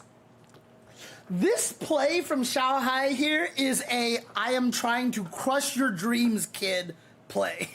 He is trying to finish this off right here. He starts the round by drive rush overhead.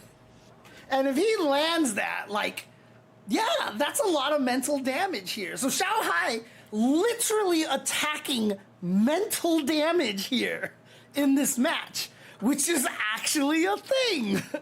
Again, knowing what your opponent's mental state is important. He's literally attacking the mental damage right here. He's going for the kill.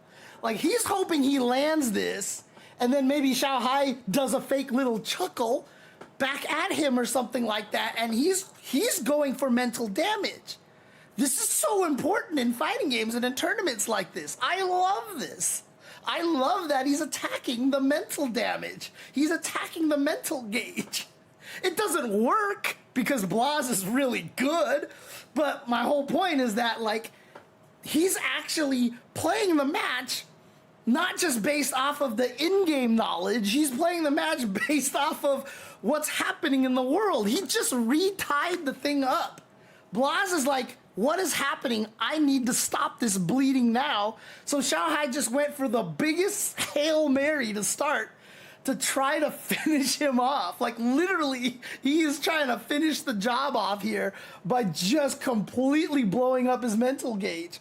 Again, Blaz is good, so it didn't work. But that is why he did that. It's not that he chose to do that in game 3 or game 2. No, it was specifically when he tied it up that he went for that. That's very important. What's up, Musa Keita? How you doing? How you doing?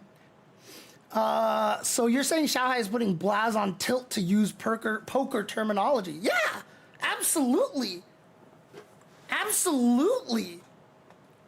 That's part of the game. That's what you do. Remember, Xiaohai was the victim of this at Canada Cup in Season 1 of Street Fighter V. He was fighting NuckleDu, and NuckleDu started teabagging Xiaohai. At that point in time, Xiaohai, like, at that point in Season 1, the first half of the season had been all infiltration. And then once we started getting to the later half of the season, it started seeming like Xiaohai was the one that was starting to dominate. And then NuckleDu fought him, teabagged him, and Xiaohai fell apart. Fell apart. It was crazy to see. It was crazy to see how much it affected him. And in fact, honestly, it might have taught him a lesson on, and that match alone might be one of the reasons why he was going after the mental damage. Because maybe at that match, he learned something from that. Doubtful, I'm sure Xiaohai's thought of this before, but he fell victim to it. He fell apart after NuckleDude teabagged him. Like, you watch it in real time. And it's funny because Xiaohai, like I said, at that time seemed like he was going to be one of the best at Street Fighter V in Season 1. And then that match versus NuckleDude teabagged him, he fell apart. And it really felt like it, like, kind of put a stop to Xiaohai's Street Fighter V dominance at that point. And then NuckleDude ended up winning Capcom Cup that year. There's a lot of mental shit going on here. And so, yeah, but you see that? You see how aggressive Xiaohai's been? Overhead, button, micro walk button. He tried to do it again, and he got counter hit. Or actually, no, he didn't get counter hit. But you see, as soon as he tried that, and then he's done, back off. Look at this. Crazy Hail Mary, try to be aggressive. Okay, didn't work. Back to the game plan. Back to the game plan. And again, this is a win for Blaz. Block this. He backdashed. Xiaohai was scared that maybe he would do an ODDP. That's why Xiaohai walked up and blocked. And again, Ken's ODDP goes a lot farther, so it will escape the fan on the way down, so Xiaohai walks and blocks. See that? But Blaz backdashed. And so this is a win for Blaz because now Xiaohai is down to 3 bars, 3 blocks. And so what does he do? He tries to be a little aggressive here. See, he's trying to burn him out. He's trying to burn him out, and he actually gets Xiaohai to be one of those, you know what? I don't want to block the Jinrai. This will suck. You know what? I rather just ODDP here because Ken can't do anything about this. If you block the medium Jinrai, Ken cannot avoid the ODDP, so he's going to get ODDP'd here. Xiaohai burns himself of his own accord, and at least he has a little bit of offense. That's what Xiaohai is thinking. But he cannot punish the sweep with his own sweep because he's burned out, and now this sucks for Xiaohai because he's stuck here, has to take all these Jinrai loops. What a read on the jump, and yeah, that was not a good round for Xiaohai. Now, was it because Xiaohai went crazy at the beginning? No, because he reset that. He got everything back into a neutral state, but then Xiaohai was just able to take it. And how did he take this round? He took this round literally because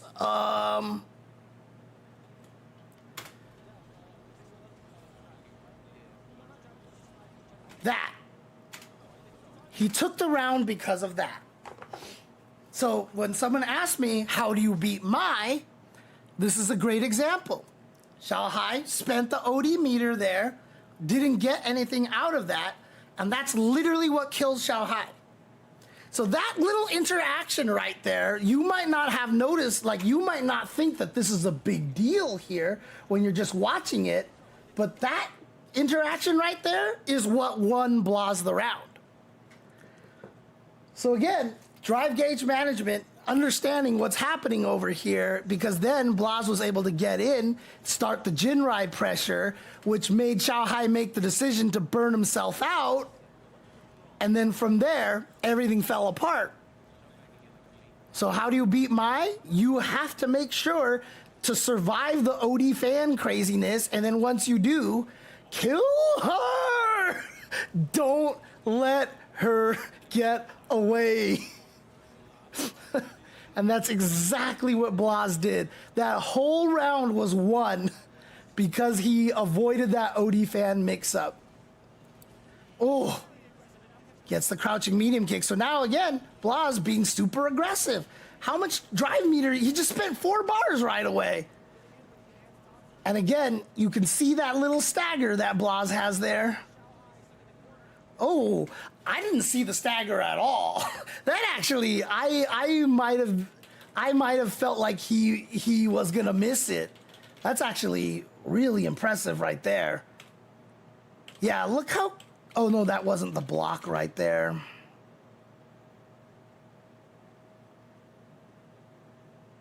That might have been right. I'm going to check. I'm going to check here. I want to see what it looks like. I actually want to see what it looks like here.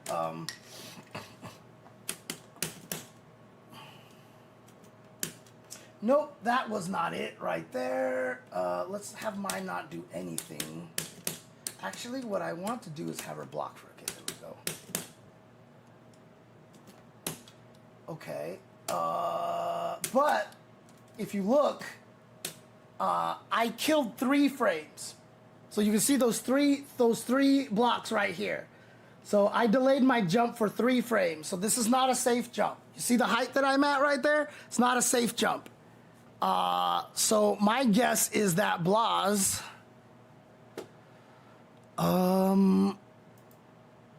didn't get the safe jump. That is kind of sick that I got that. So yeah, that wasn't a safe jump right there. That wasn't a safe jump. So if my DP'd there, he would have got that hit. So again, let's see if we can actually get it. So this is what I mean. Like, this is so hard to actually get.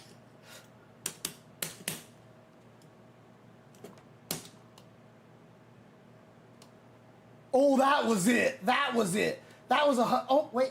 Oh, I erased it. Shoot. Oh, God, okay. Nope, missed it.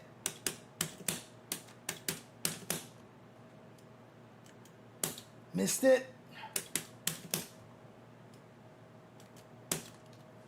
Okay, this is not it, but it's close enough. So, no, actually, let me think. So it went from plus 43 to plus 42 plus 41. I think this would have been a safe jump. So a good thing to note here is that if you do, I mean, by the time you block it, it's whatever. It's too late. But, like, you could see here, like, this is definitely lower, right? So, like, Ken is definitely lower here. So that wasn't a safe jump from Blaz, but still, you're not sure. And while you could get the DP, if you're wrong and it was a safe jump, it would be painful. You're going to lose a lot of life. So Xiaohai's not going to try here. All right. Throws in throw loop again. And he tries to shimmy. This is important here again. Remember, Blaz did throw, throw, and then he went for a third throw. Xiaohai teched. This time he went for throw, throw, throw, and shimmy. And Xiaohai did not bite. I've talked often about storylines. And this is one of the storylines. Again, throw, throw, throw, teched.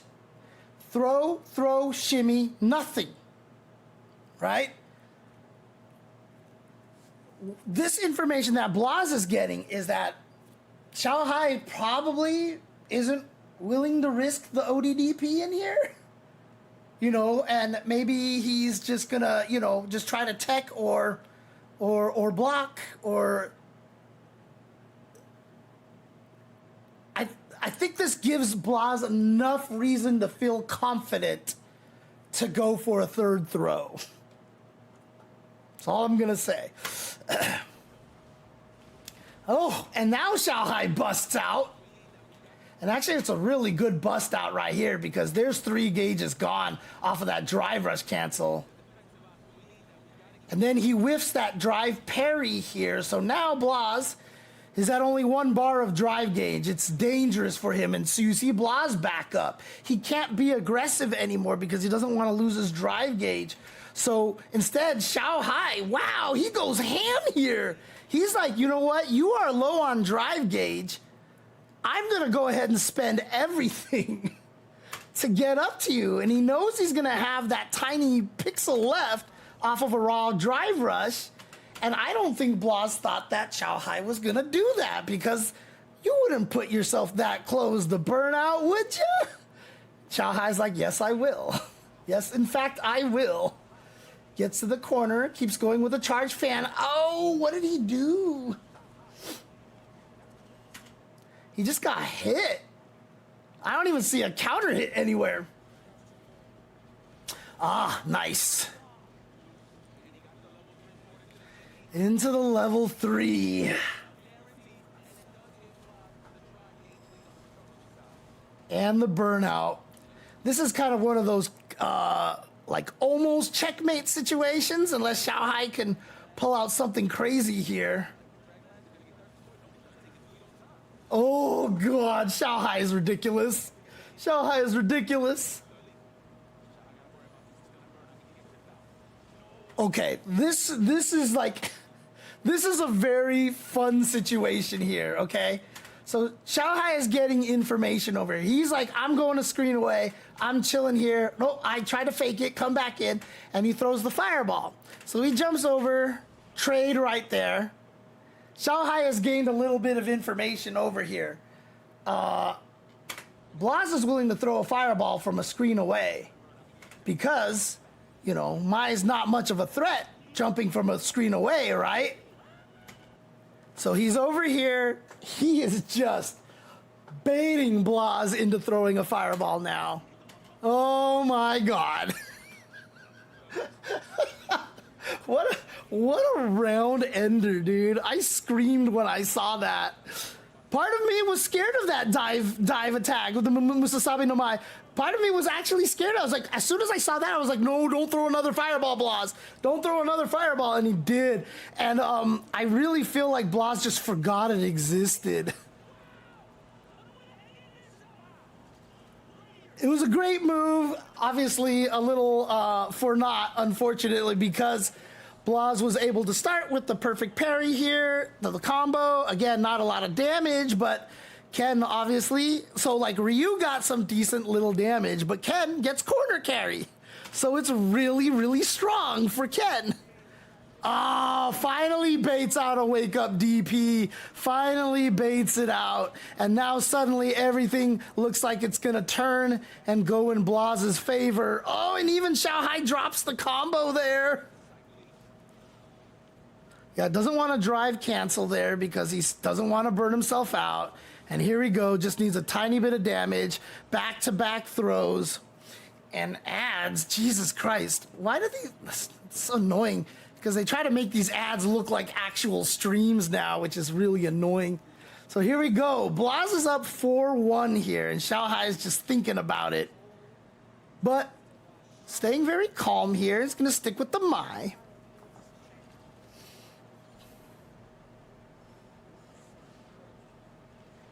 And he's going to go back to this game here. Stay at that range again. Like I said, it was such an important range.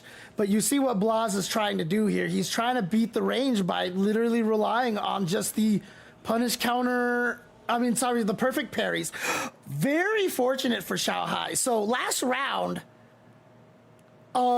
he did this combo. And then Blaz went for a throw. He went for a throw here in the very last round. And so what he's trying to do here is he's trying to backdash to bait out the throw whip. He's backdashing to get the shimmy. And Xiaohai goes with the ODDP, which actually catches the backdash. So even though Blaz was trying to be defensive, he went for the backdash instead of walk back. Walk back would have actually probably had the shimmy. I don't know if it yeah, he probably would have been able to walk away far enough to get the shimmy, but he went for the backdash. Had he walked back, he would have just blocked the DP and won, because that's the advantage of shimmies, is it also defends against wake-up DPs. And a great whiff punish here by Xiaohai, and then Blaz just gets the hell out of there. He's like, you know what? I don't want to deal with this. Jump back. Immediate wake-up jump back. And then Xiaohai chases with the OD fan, so clearly trying to be aggressive here. But again, oh no, that's actually unfortunate. Blaz actually walks into the last hit of that right there. Active frames, good parry, and he knows he's got plus frames after that. So this is just a scramble here in the neutral. Wow, Xiaohai, anything you can do, I can do better. And he does it right back to him. All right. Oh, he misses the throw, but it was actually too far. Blaz didn't think how far it was going to be. Oh, that was an unfortunate. He tried to shimmy, but gets caught. Now, in this situation here, there's a very, very unfortunate situation for Blaz here. He gets hit here. Here we go. So Xiaohai gets this. Oh, no, it wasn't this round. It wasn't this round. It's the next round, possibly. But Xiaohai, so how did he take that round here? Because I was looking for the other thing. Oh, yeah. Blaz, yeah, just trying to fight in the corner here. And just, yeah, he was swinging away. He wanted to get the win in that corner there, but Xiaohai gets the DP.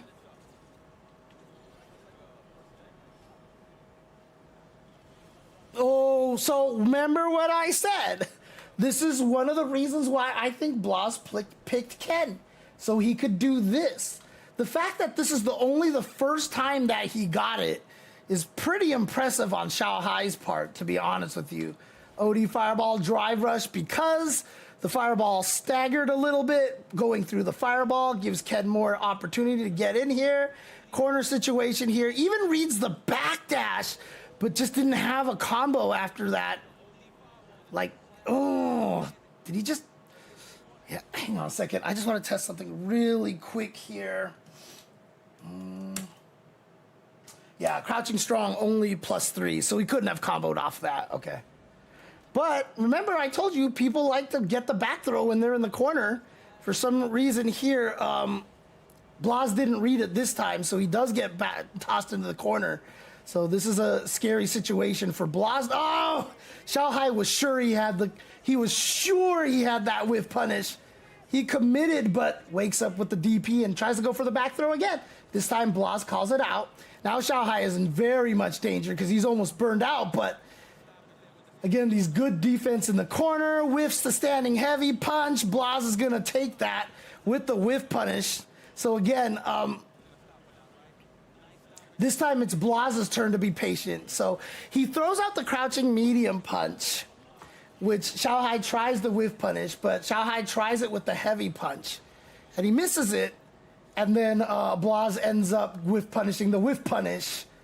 And so Blaz is at tournament point here. And again, the poise on Xiaohai is ridiculous here. Any other person would crack. And so remember when I was saying, how do you fight Mai? How do you beat Mai, right? So here's a situation where Xiaohai gets the full charge fan here. And so he hasn't shown this option yet. Blaz goes with the ODDP. Finally does this. He trades with the fan. It's not great, but it's still a way to get yourself out of that situation and not necessarily be at a huge deficit, right? So obviously you got to deal with another one coming at your way, but he's done enough now to, make Xiaohai think about this. But Xiaohai gets the throw into the corner here. Didn't believe. Okay, this is where I think it happens here. Oh God, I don't know what this is. I will admit I have watched this section like 1,000 times here. I don't know what this is. I don't know what this is. The only thing this can be is an execution error. It's the only thing it can be, honestly. Because you see the grimace on Blaz's face. I mean, look at Blaz's face here. Yeah, I don't know what that was. And unfortunately, he is going to take a lot of damage here. And he is clearly not happy about this, but he gets the side switch here. And I think this is where it happens, right here. This is where it happens. If Blaz had pressed the button in the air, I think he wins. Because I think he would have got the punish in time. But I don't know what happened here. Like, if he just wasn't expecting Xiaohai to press the button, yeah, he would have kicked him in the face. And that would have been it. Like, he wouldn't have killed Xiaohai, but it would have put him way closer to the win. So Blaz had this perfect opportunity right here to get this jump attack. And he doesn't press the button, and it allows Xiaohai to get away. And so, yeah, just an unfortunate situation here. And now, yeah, the potential for the burnout here. Oh, I mean, Jesus Christ. And now Xiaohai with the reactions here. Oh my God, she's so nervous. Oh my God, she's so nervous right now.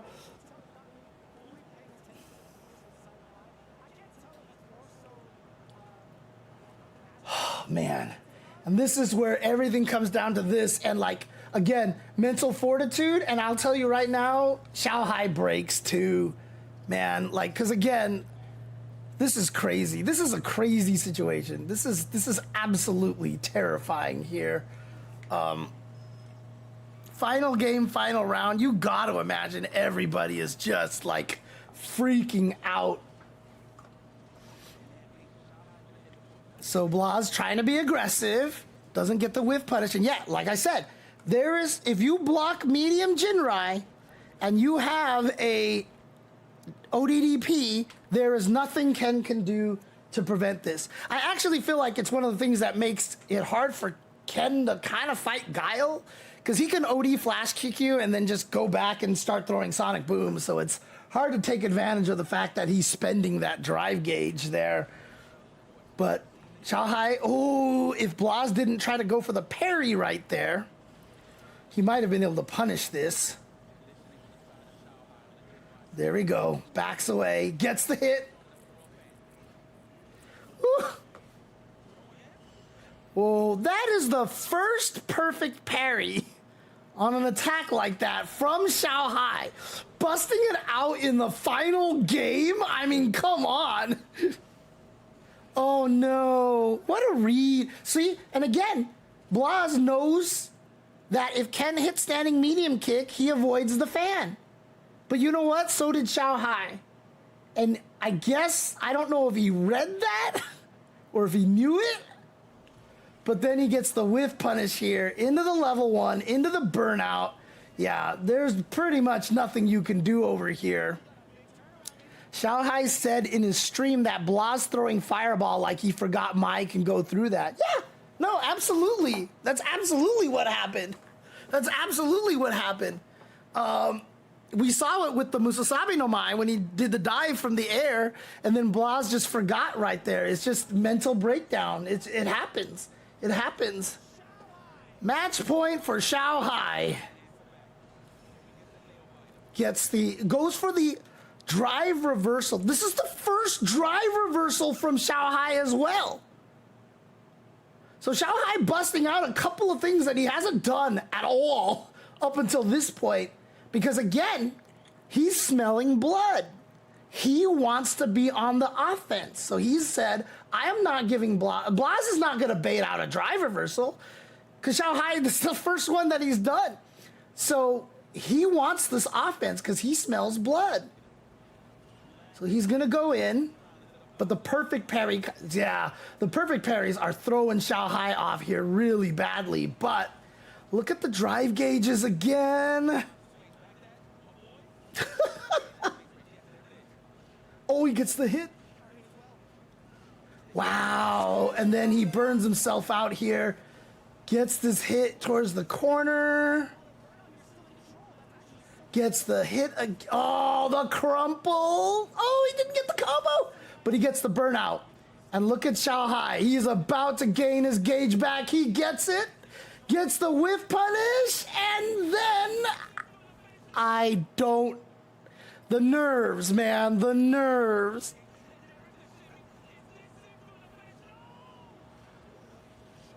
But to be fair, look at Xiaohai's. What's up? GGHHDDKKEE. Good key. What's up? Look at Xiaohai's face. There's no wincing. He knows that there's more here that he can still do. Not worried about it. Got caught by the drive impact, however. But again, there was like no face on Xiaohai going, you know, like, oh, like, and how you come back from this, like, the fact that he didn't have any facial reactions or anything like that, like, I don't know how he came back from this, dude. Like, You literally won. And then you drop the combo. Blaz has this comeback to take you to the final round. I honestly have no idea how Xiaohai was able to remain calm here. And again, remember I said the storyline. Throw, throw, throw tech. Throw, throw, shimmy, nothing. Right?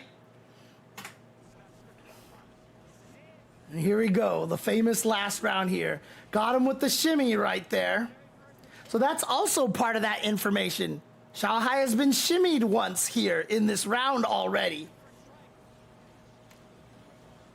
Xiaohai fighting back. Again, Blaz with the wake-up jump backwards. Oh, God, what a whiff punish.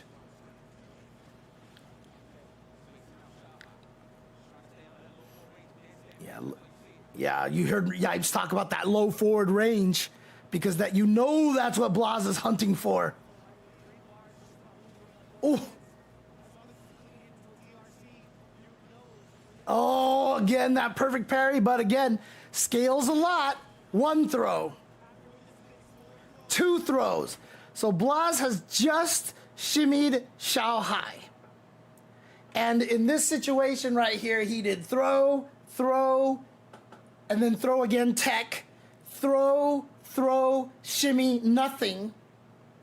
I think Blaz had a pretty justified reason for going for the third throw. Honestly, I think it was the right choice. But what's the question? What's the question?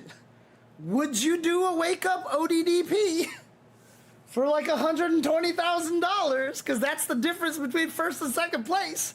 Would you wake up ODDP for $120,000? Because if it's blocked, you die. Game over. Bro.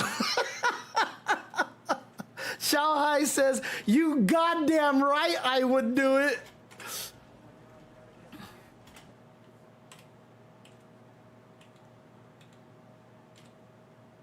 Yep, that's Ken throwing. Bam. And this part is the most fascinating part of this entire match. This is so crazy because this is where Blaz's knowledge actually kills him. And I don't want to explain this because I didn't catch this. I didn't pick this up. This was all picked up by High Fight. God,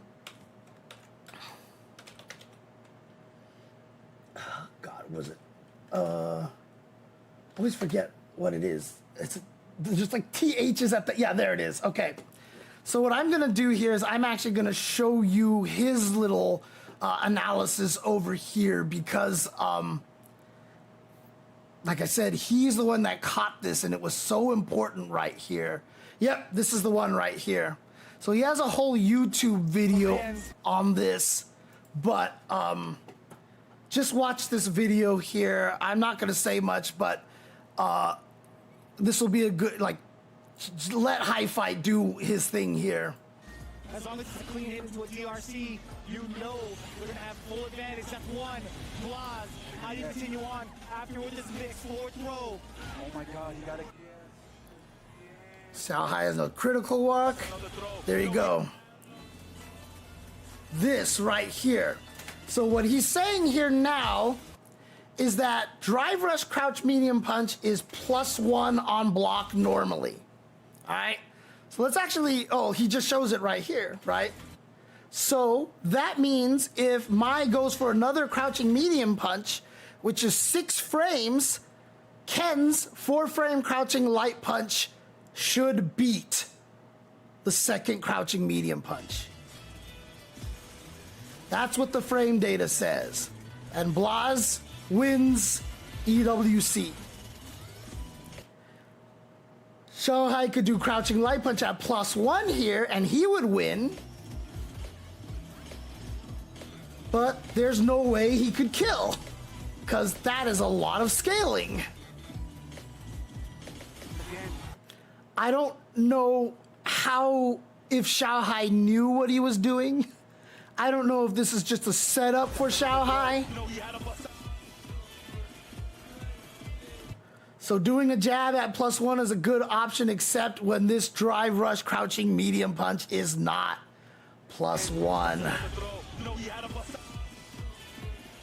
So he goes for another one, and it's a trade. After ODDP, drive rush crouching medium punch at the earliest frame will whiff. 14 frame startup will also whiff. But at 15 frames, the crouching medium punch will be +3 on block because it hit at a meaty frame. At 16 frames, it'll be +2 on block. From 17 frames, it will be +1 on block. So the magic number is 15 or 16. And if it was +3 and he gets the hit, the combo was the same, he wins. If it's only +2, he gets the trade. It's the same combo, he wins.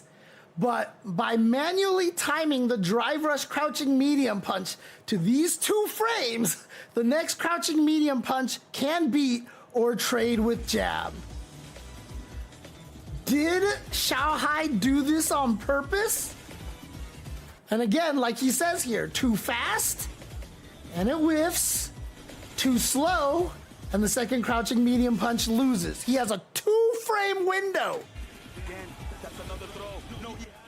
But Xiaohai gets the 16 frame here. He's +2, so he trades with the jab.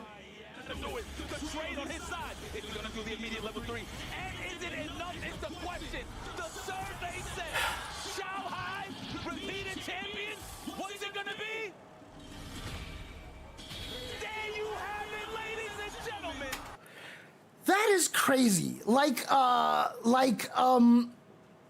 Who was it that said it here in the chat over here? Oh, yeah. So KT says here, yeah. So he might have just let himself get thrown to CAs, right? Like, he just let himself get thrown to the point where he had a CA, and then he busted out. That could have just been the strategy right there. Just take the throw until you get to CA range. So now if I hit you, you'll do more damage. But the fact that Xiaohai got this +2 elbow here, Blaz seeing this and being like, he's +1, pressing a button and getting the trade there is crazy. It was that all calculated by Xiaohai? Did he know? Oh, come on. You freaking YouTube ad. Okay, hang on.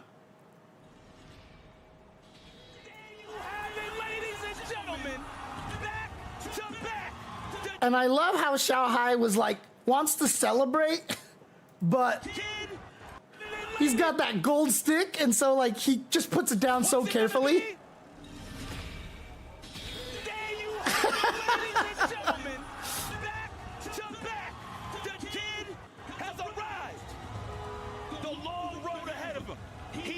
Oh man. Two-time EWC Street Fighter 6 champion. I really didn't think he was going to win last year. I didn't think he was going to win this year, but love the fact that he did.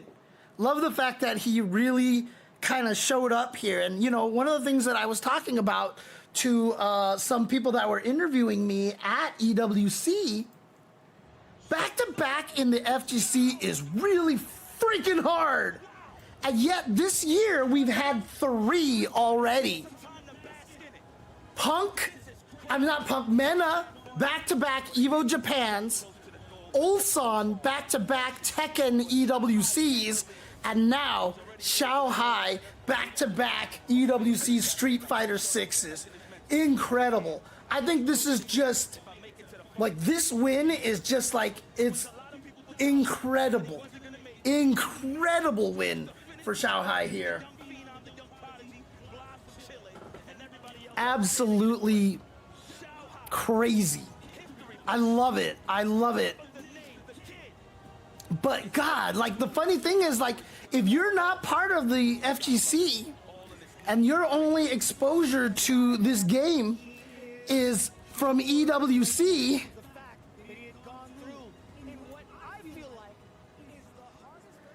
you're gonna think Xiaohai is like the most ridiculous player ever. He was in grand finals for Fatal Fury. If your only exposure to the fighting game community is EWC, you've seen Xiaohai win twice and get to grand finals of Fatal Fury. In your mind, Xiaohai is the greatest fighting game player of all time. And honestly, I think he's in the top 10 at this point. I don't think anybody could argue that. By the way, really cool thing I just want to mention here. Dude, look how happy he is. It's so cool. You pause right here. Okay. So, guy on the left, on one of the buses that go from the venue back to the hotel, I was just sitting in a chair. We were all sitting in the chair waiting to go. And he walks in and sits down across the aisle from me. And he just looks at me. He was like, whoa, oh, James Chen? And I was like, yeah. He's like, oh my God. And he looks and like everybody's back there. He's like, oh my God, everybody's here. And so he was from China and he's one of their main fighting game commentators in China. And so we just started talking and stuff like that. And I was trying to speak to him in Chinese and he was like, your Chinese is pretty good. And I was like, well, thank you, appreciate that. But it was actually really, really cool just to have a chance to talk with him, get to know him a little bit and stuff. And yeah, he was like, dude, anytime you come to China and commentate, which I haven't done yet, he was like, I'll take you out, I'll take you around and I'll treat you to some meals and stuff like that. And I'm like, deal. So it's really, really cool. Really, really cool to see. So shout outs to him. Name escapes me right now. I'd have to look it up again. It was something like swing something, I think it was, on Twitter. Dude, check his, oh my God. But dude, let's go Xiaohai. And you know Goichi is gonna be one of those keys that he puts in his trophy, man. You know. Yeah, no, Vikstro, like, he absolutely is. Like, he's top 5 in my book right now. He is clearly top 5 right now. Obviously, for me, it's always been, like, what, Tokido, Justin, Chris G in some order right there. But, you know, at this point in time, like, you know, you have to talk about Sonic Fox. You have to talk about Ryan Hart. But is Xiaohai and Goichi, honestly, like... Oh, dang. Listen to that visceral yell. Let's go, Yipes. I think that was Yipes there because, again, I was in the audience, so I couldn't hear much of the commentary. Let's see. And there it is, ladies and gentlemen. Give it up for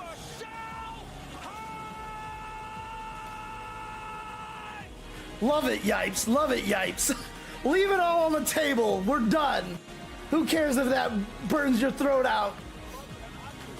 I love it. Love it. Let's go, Yipes.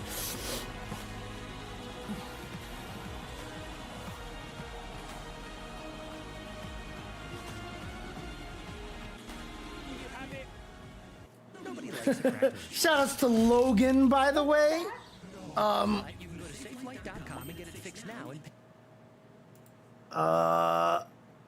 Logan was definitely not at 100%. And I don't think you'd be able to tell. Competition. Going up against Logan was a trooper, dude. He was so good. He was so good that week, despite being fairly sick. So shout outs to him. Always the professional, always the consummate professional, and was able to maintain, you know, the hosting the analyst desk and stuff like that. So shout outs to Logan as well. Absolutely. But yeah, I mean, Xiaohai, kind of ridiculous at this point. Very, very strong. But just a great tournament overall. But again, you know, obviously I stretched out a lot of that ending there. Probably shouldn't have gone that long with it. But the point being is that the my switch for Xiaohai, the thing that I wanted to mention is that the my switch for Xiaohai, a lot of people saying, oh my God, Xiaohai's cheap, I'm mad she won, blah, blah, blah. but it wasn't the mix-up that Mai gets from the OD fan and stuff like that that won Xiaohai that match. That wasn't the difference. That wasn't the thing that turned the whole thing around. It wasn't that Mai was really strong in that area. He landed some of those mix-ups, sure, but Blaz actually got away. And like I said, in that one case where he backdashed away from it and Xiaohai didn't take an advantage for it, that literally lost Xiaohai the round, right? The difference maker was the fact that Xiaohai had a fireball. Like, literally, that was the difference. And by having that fireball, Xiaohai could fight at a range that Blaz couldn't land those standing heavy punches and crouching medium punches that we saw him blow M. Bison up with. So the switch to Mai allowed Xiaohai to play a greater distance at which Ryu was not comfortable with. And even after the switch to Ken, yes, Ken has good range on like stand medium kick and such, but literally has that weakness that you can just crouch under it. And we saw Xiaohai do that a couple of times where he just crouched under it and had the whiff punish ready to go. And then from there, I just feel like, Blaz couldn't recover in that situation. Obviously, he was right there from a bad drop from Xiaohai. And honestly, if Xiaohai had mistimed that drive rush crouch medium punch, like, Blaz could have ended up taking the tournament just as easily. And again, I don't know if Xiaohai did that drive rush crouching medium punch to be +2 or +3 on purpose. I don't know if he did that on purpose because it's not an auto-timed thing. You have to manually time it, and you have a 2-frame window. I would love to ask Xiaohai if he did that intentionally, if he knew and that was something that he had practiced. I'm sure it is. I wouldn't put it past him because when you get a forward throw on somebody or when you get an ODDP, you want to know what kind of meaty situations that you can get.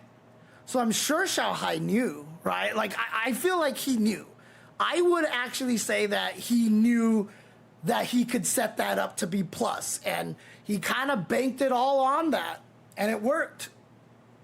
So, oh yeah, comrade. Someone else mentioned that Chile doesn't have Mai's at that level, and so for sure that could definitely be a problem.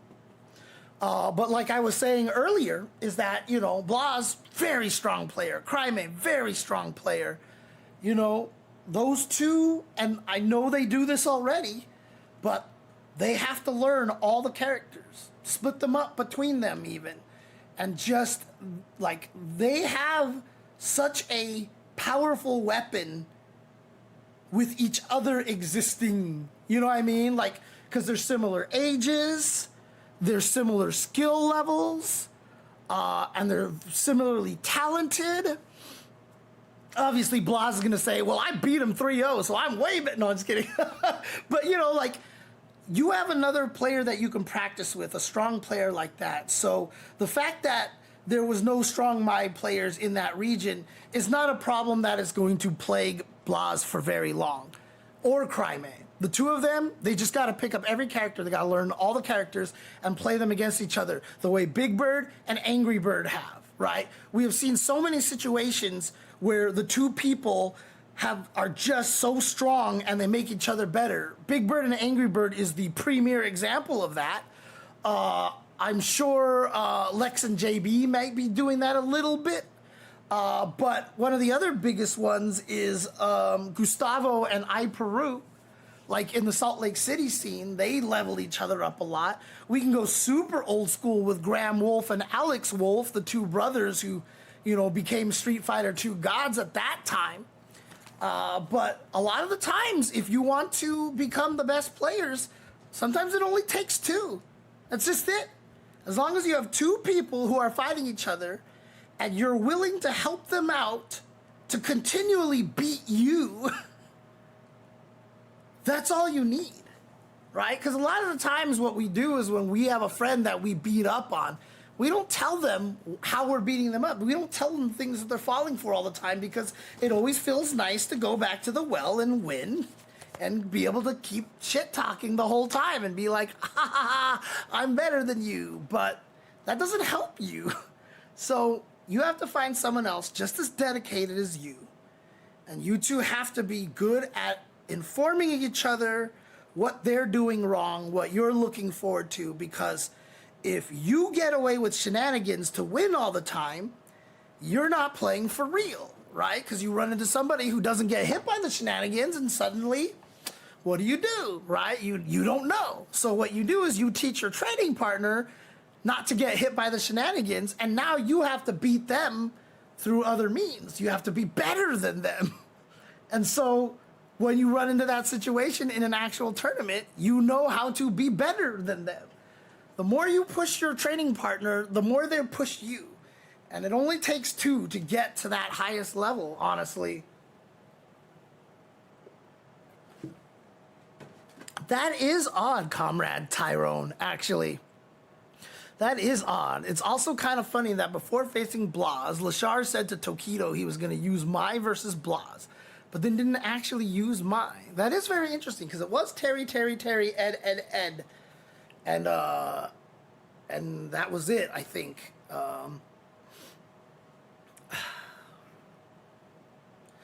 Is that how I got so good at commentating? Commentating against other commentators? No, actually, it was because I got to make up a lot of fighting game commentary. I got to make up what it was that people wanted, you know, that I thought commentary should be.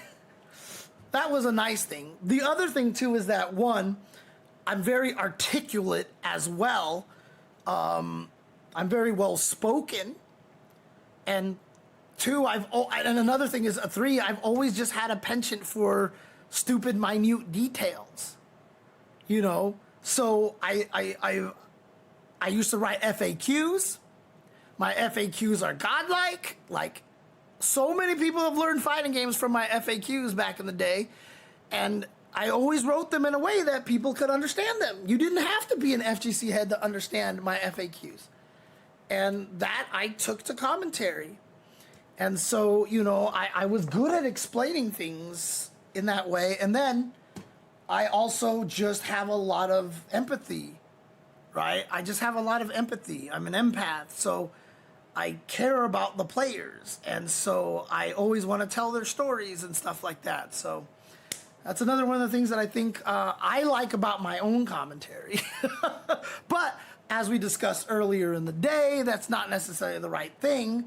I do need to continue to adjust my commentary because I have strayed a little too far off the path, and I need to fix that. So that's what we'll be doing. But I hope you guys enjoyed this breakdown. I mean, Jesus Christ, I've been streaming for 6 hours right now. This breakdown was almost, like, I started at 1 o'clock. It's like a 3-hour breakdown here, but I had a lot of things in the middle. So, I mean, if my editor actually gets a chance to hear this part, like, there's a lot of rounds where not necessarily much happens, or I don't have too much to explain. So feel free to chop out those to make the match analysis as concise as possible. Again, the main point really just comes down to the switch to Mai was to allow Xiaohai to play at a distance, at a range in which he would stop getting outclassed by Blaz's neutral, by his footsies.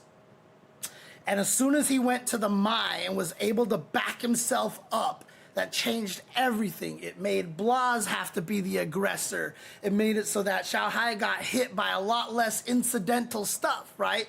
The reason why he got hit by a lot of those drive rush overhead and resets is because he had to get into closer distance with Bison.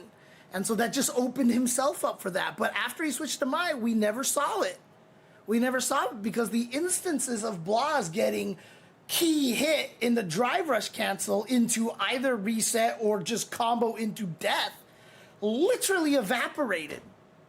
Like, he would get those hits every once in a while, but, you know, one, he was more nervous, so he wasn't as freeform about it and stuff, you know, but two, it's just he couldn't get it enough to win anymore. It wasn't happening enough because Xiaohai was so good at holding back, and Mai is very strong, so that when she does get the knockdown, she does have this evil fan setup that clearly is very strong.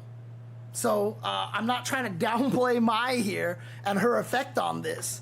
But again, if anybody says the reason why Xiaohai won is because of Mai and the OD fans and the Charge fans creating that mix-up, they're just wrong. They're just wrong. It certainly helped, and had she had that nerfed a little bit, maybe Blaz would have won. Who knows? But again, that's not what fueled the victory for Xiaohai. What fueled the victory for Xiaohai was he was able to change the entire storyline of the match, right? It was before, I'm Bison, I want to be aggressive, I need to stay in your face and kick you a lot and stuff, and it just wasn't working. And as soon as he switched to Mai, he could play a more slower paced, precise, and zoning-ish type of game. And that slowing down the game, I think, really helped him a lot. And Xiaohai is now your 2-time EWC Street Fighter 6 champion. Amazing stuff, honestly. Amazing, amazing stuff. Really well played by him. And look, I'm a Xiaohai fan. I'm super happy for him. I try not to be biased, but I am really, really happy to see Xiaohai take 2 EWCs. And again, for Blaz as well, let me be clear about something here, okay? The thing that I talked to his dad about, the thing that I really want Blaz to know, is that he has got so many championships ahead of him in the next few years, man. Like, unless we start getting Blazes out of everywhere, out of every country and stuff like that, like, Blaz is right there for his first major win. Second place at Capcom Cup, second place at EWC, and I felt like both people that he lost to were just people whose destinies could not be denied. I mean, the fact that Xiaohai even won against Punk, like that just felt like fate, right? So, you know, these are like 2 people that were on like some sort of like holy mission or something. But Blaz is gonna get his, and he's gonna get a lot of his very soon. I have no doubt about that. The talent on this kid is through the roof. And you don't see 15-year-old players play like this, honestly. You don't. So the key right now for Blaz is, like I said, just to keep up a good regimen.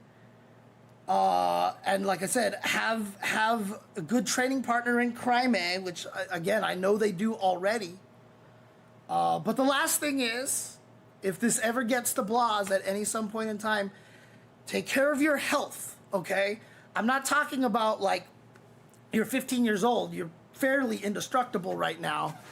Take care of your hands, okay? This is the main one I'm going to talk about. You are playing on a pad, okay? Take care of your hands. Stretch. Make sure you stretch with your hands a lot. Make sure you do exercises and stuff like that. Take care of your hands, because you've been playing fighting games from a very young age. That stuff is going to add up. So take care of yourself. Take care of yourself. So, but there you go. There you have it. Hope you guys enjoyed that analysis here. Hope you guys learned a lot from it. And like I said, there's a lot to go over, a lot of things to break down in there. But breaking down fighting games is so fun. Just being able to go through that little by little, going through each of the interactions and kind of explaining it and seeing how what happened before matters to what happened later. It's just so important, and it's just so fun to talk about. So I really do hope you guys enjoy this. I am planning to do a lot more analysis these soon. And in fact, in the Discord, please join the Discord, by the way. Let me get this. Luffy beating Xiaohai at Canada Cup. I do kind of remember that. Let's see here. I'm going to do Discord.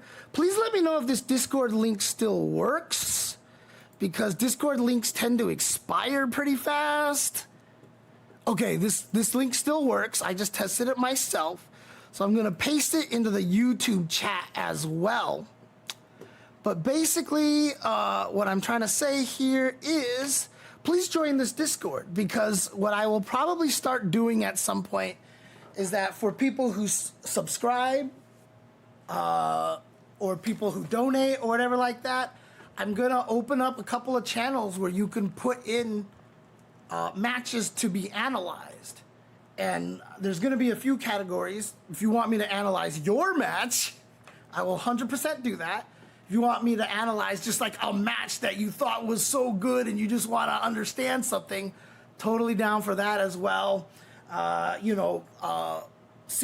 links or YouTube links, any way that I can get to the replay will work. But I plan to do more analyses like this. And so I hope you guys did enjoy this.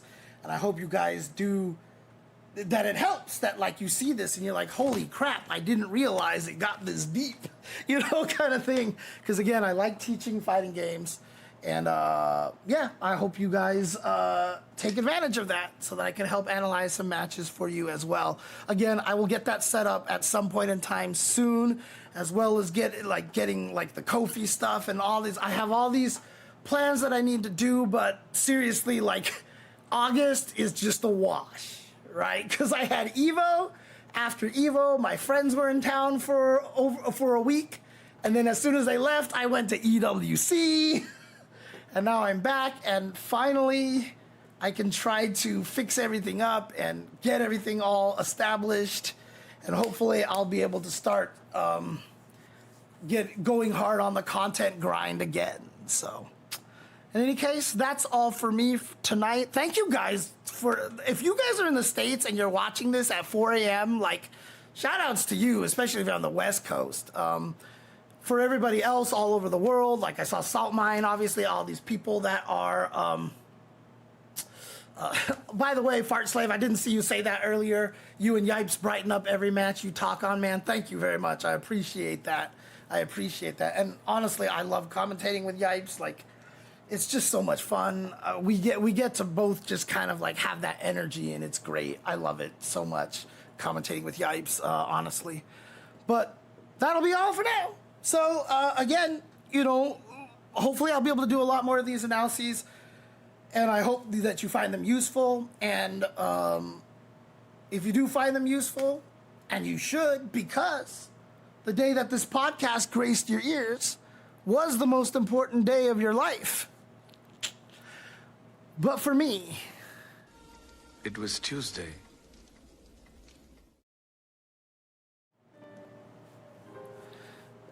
Thank you guys again for tuning in. I'm going to call it a night.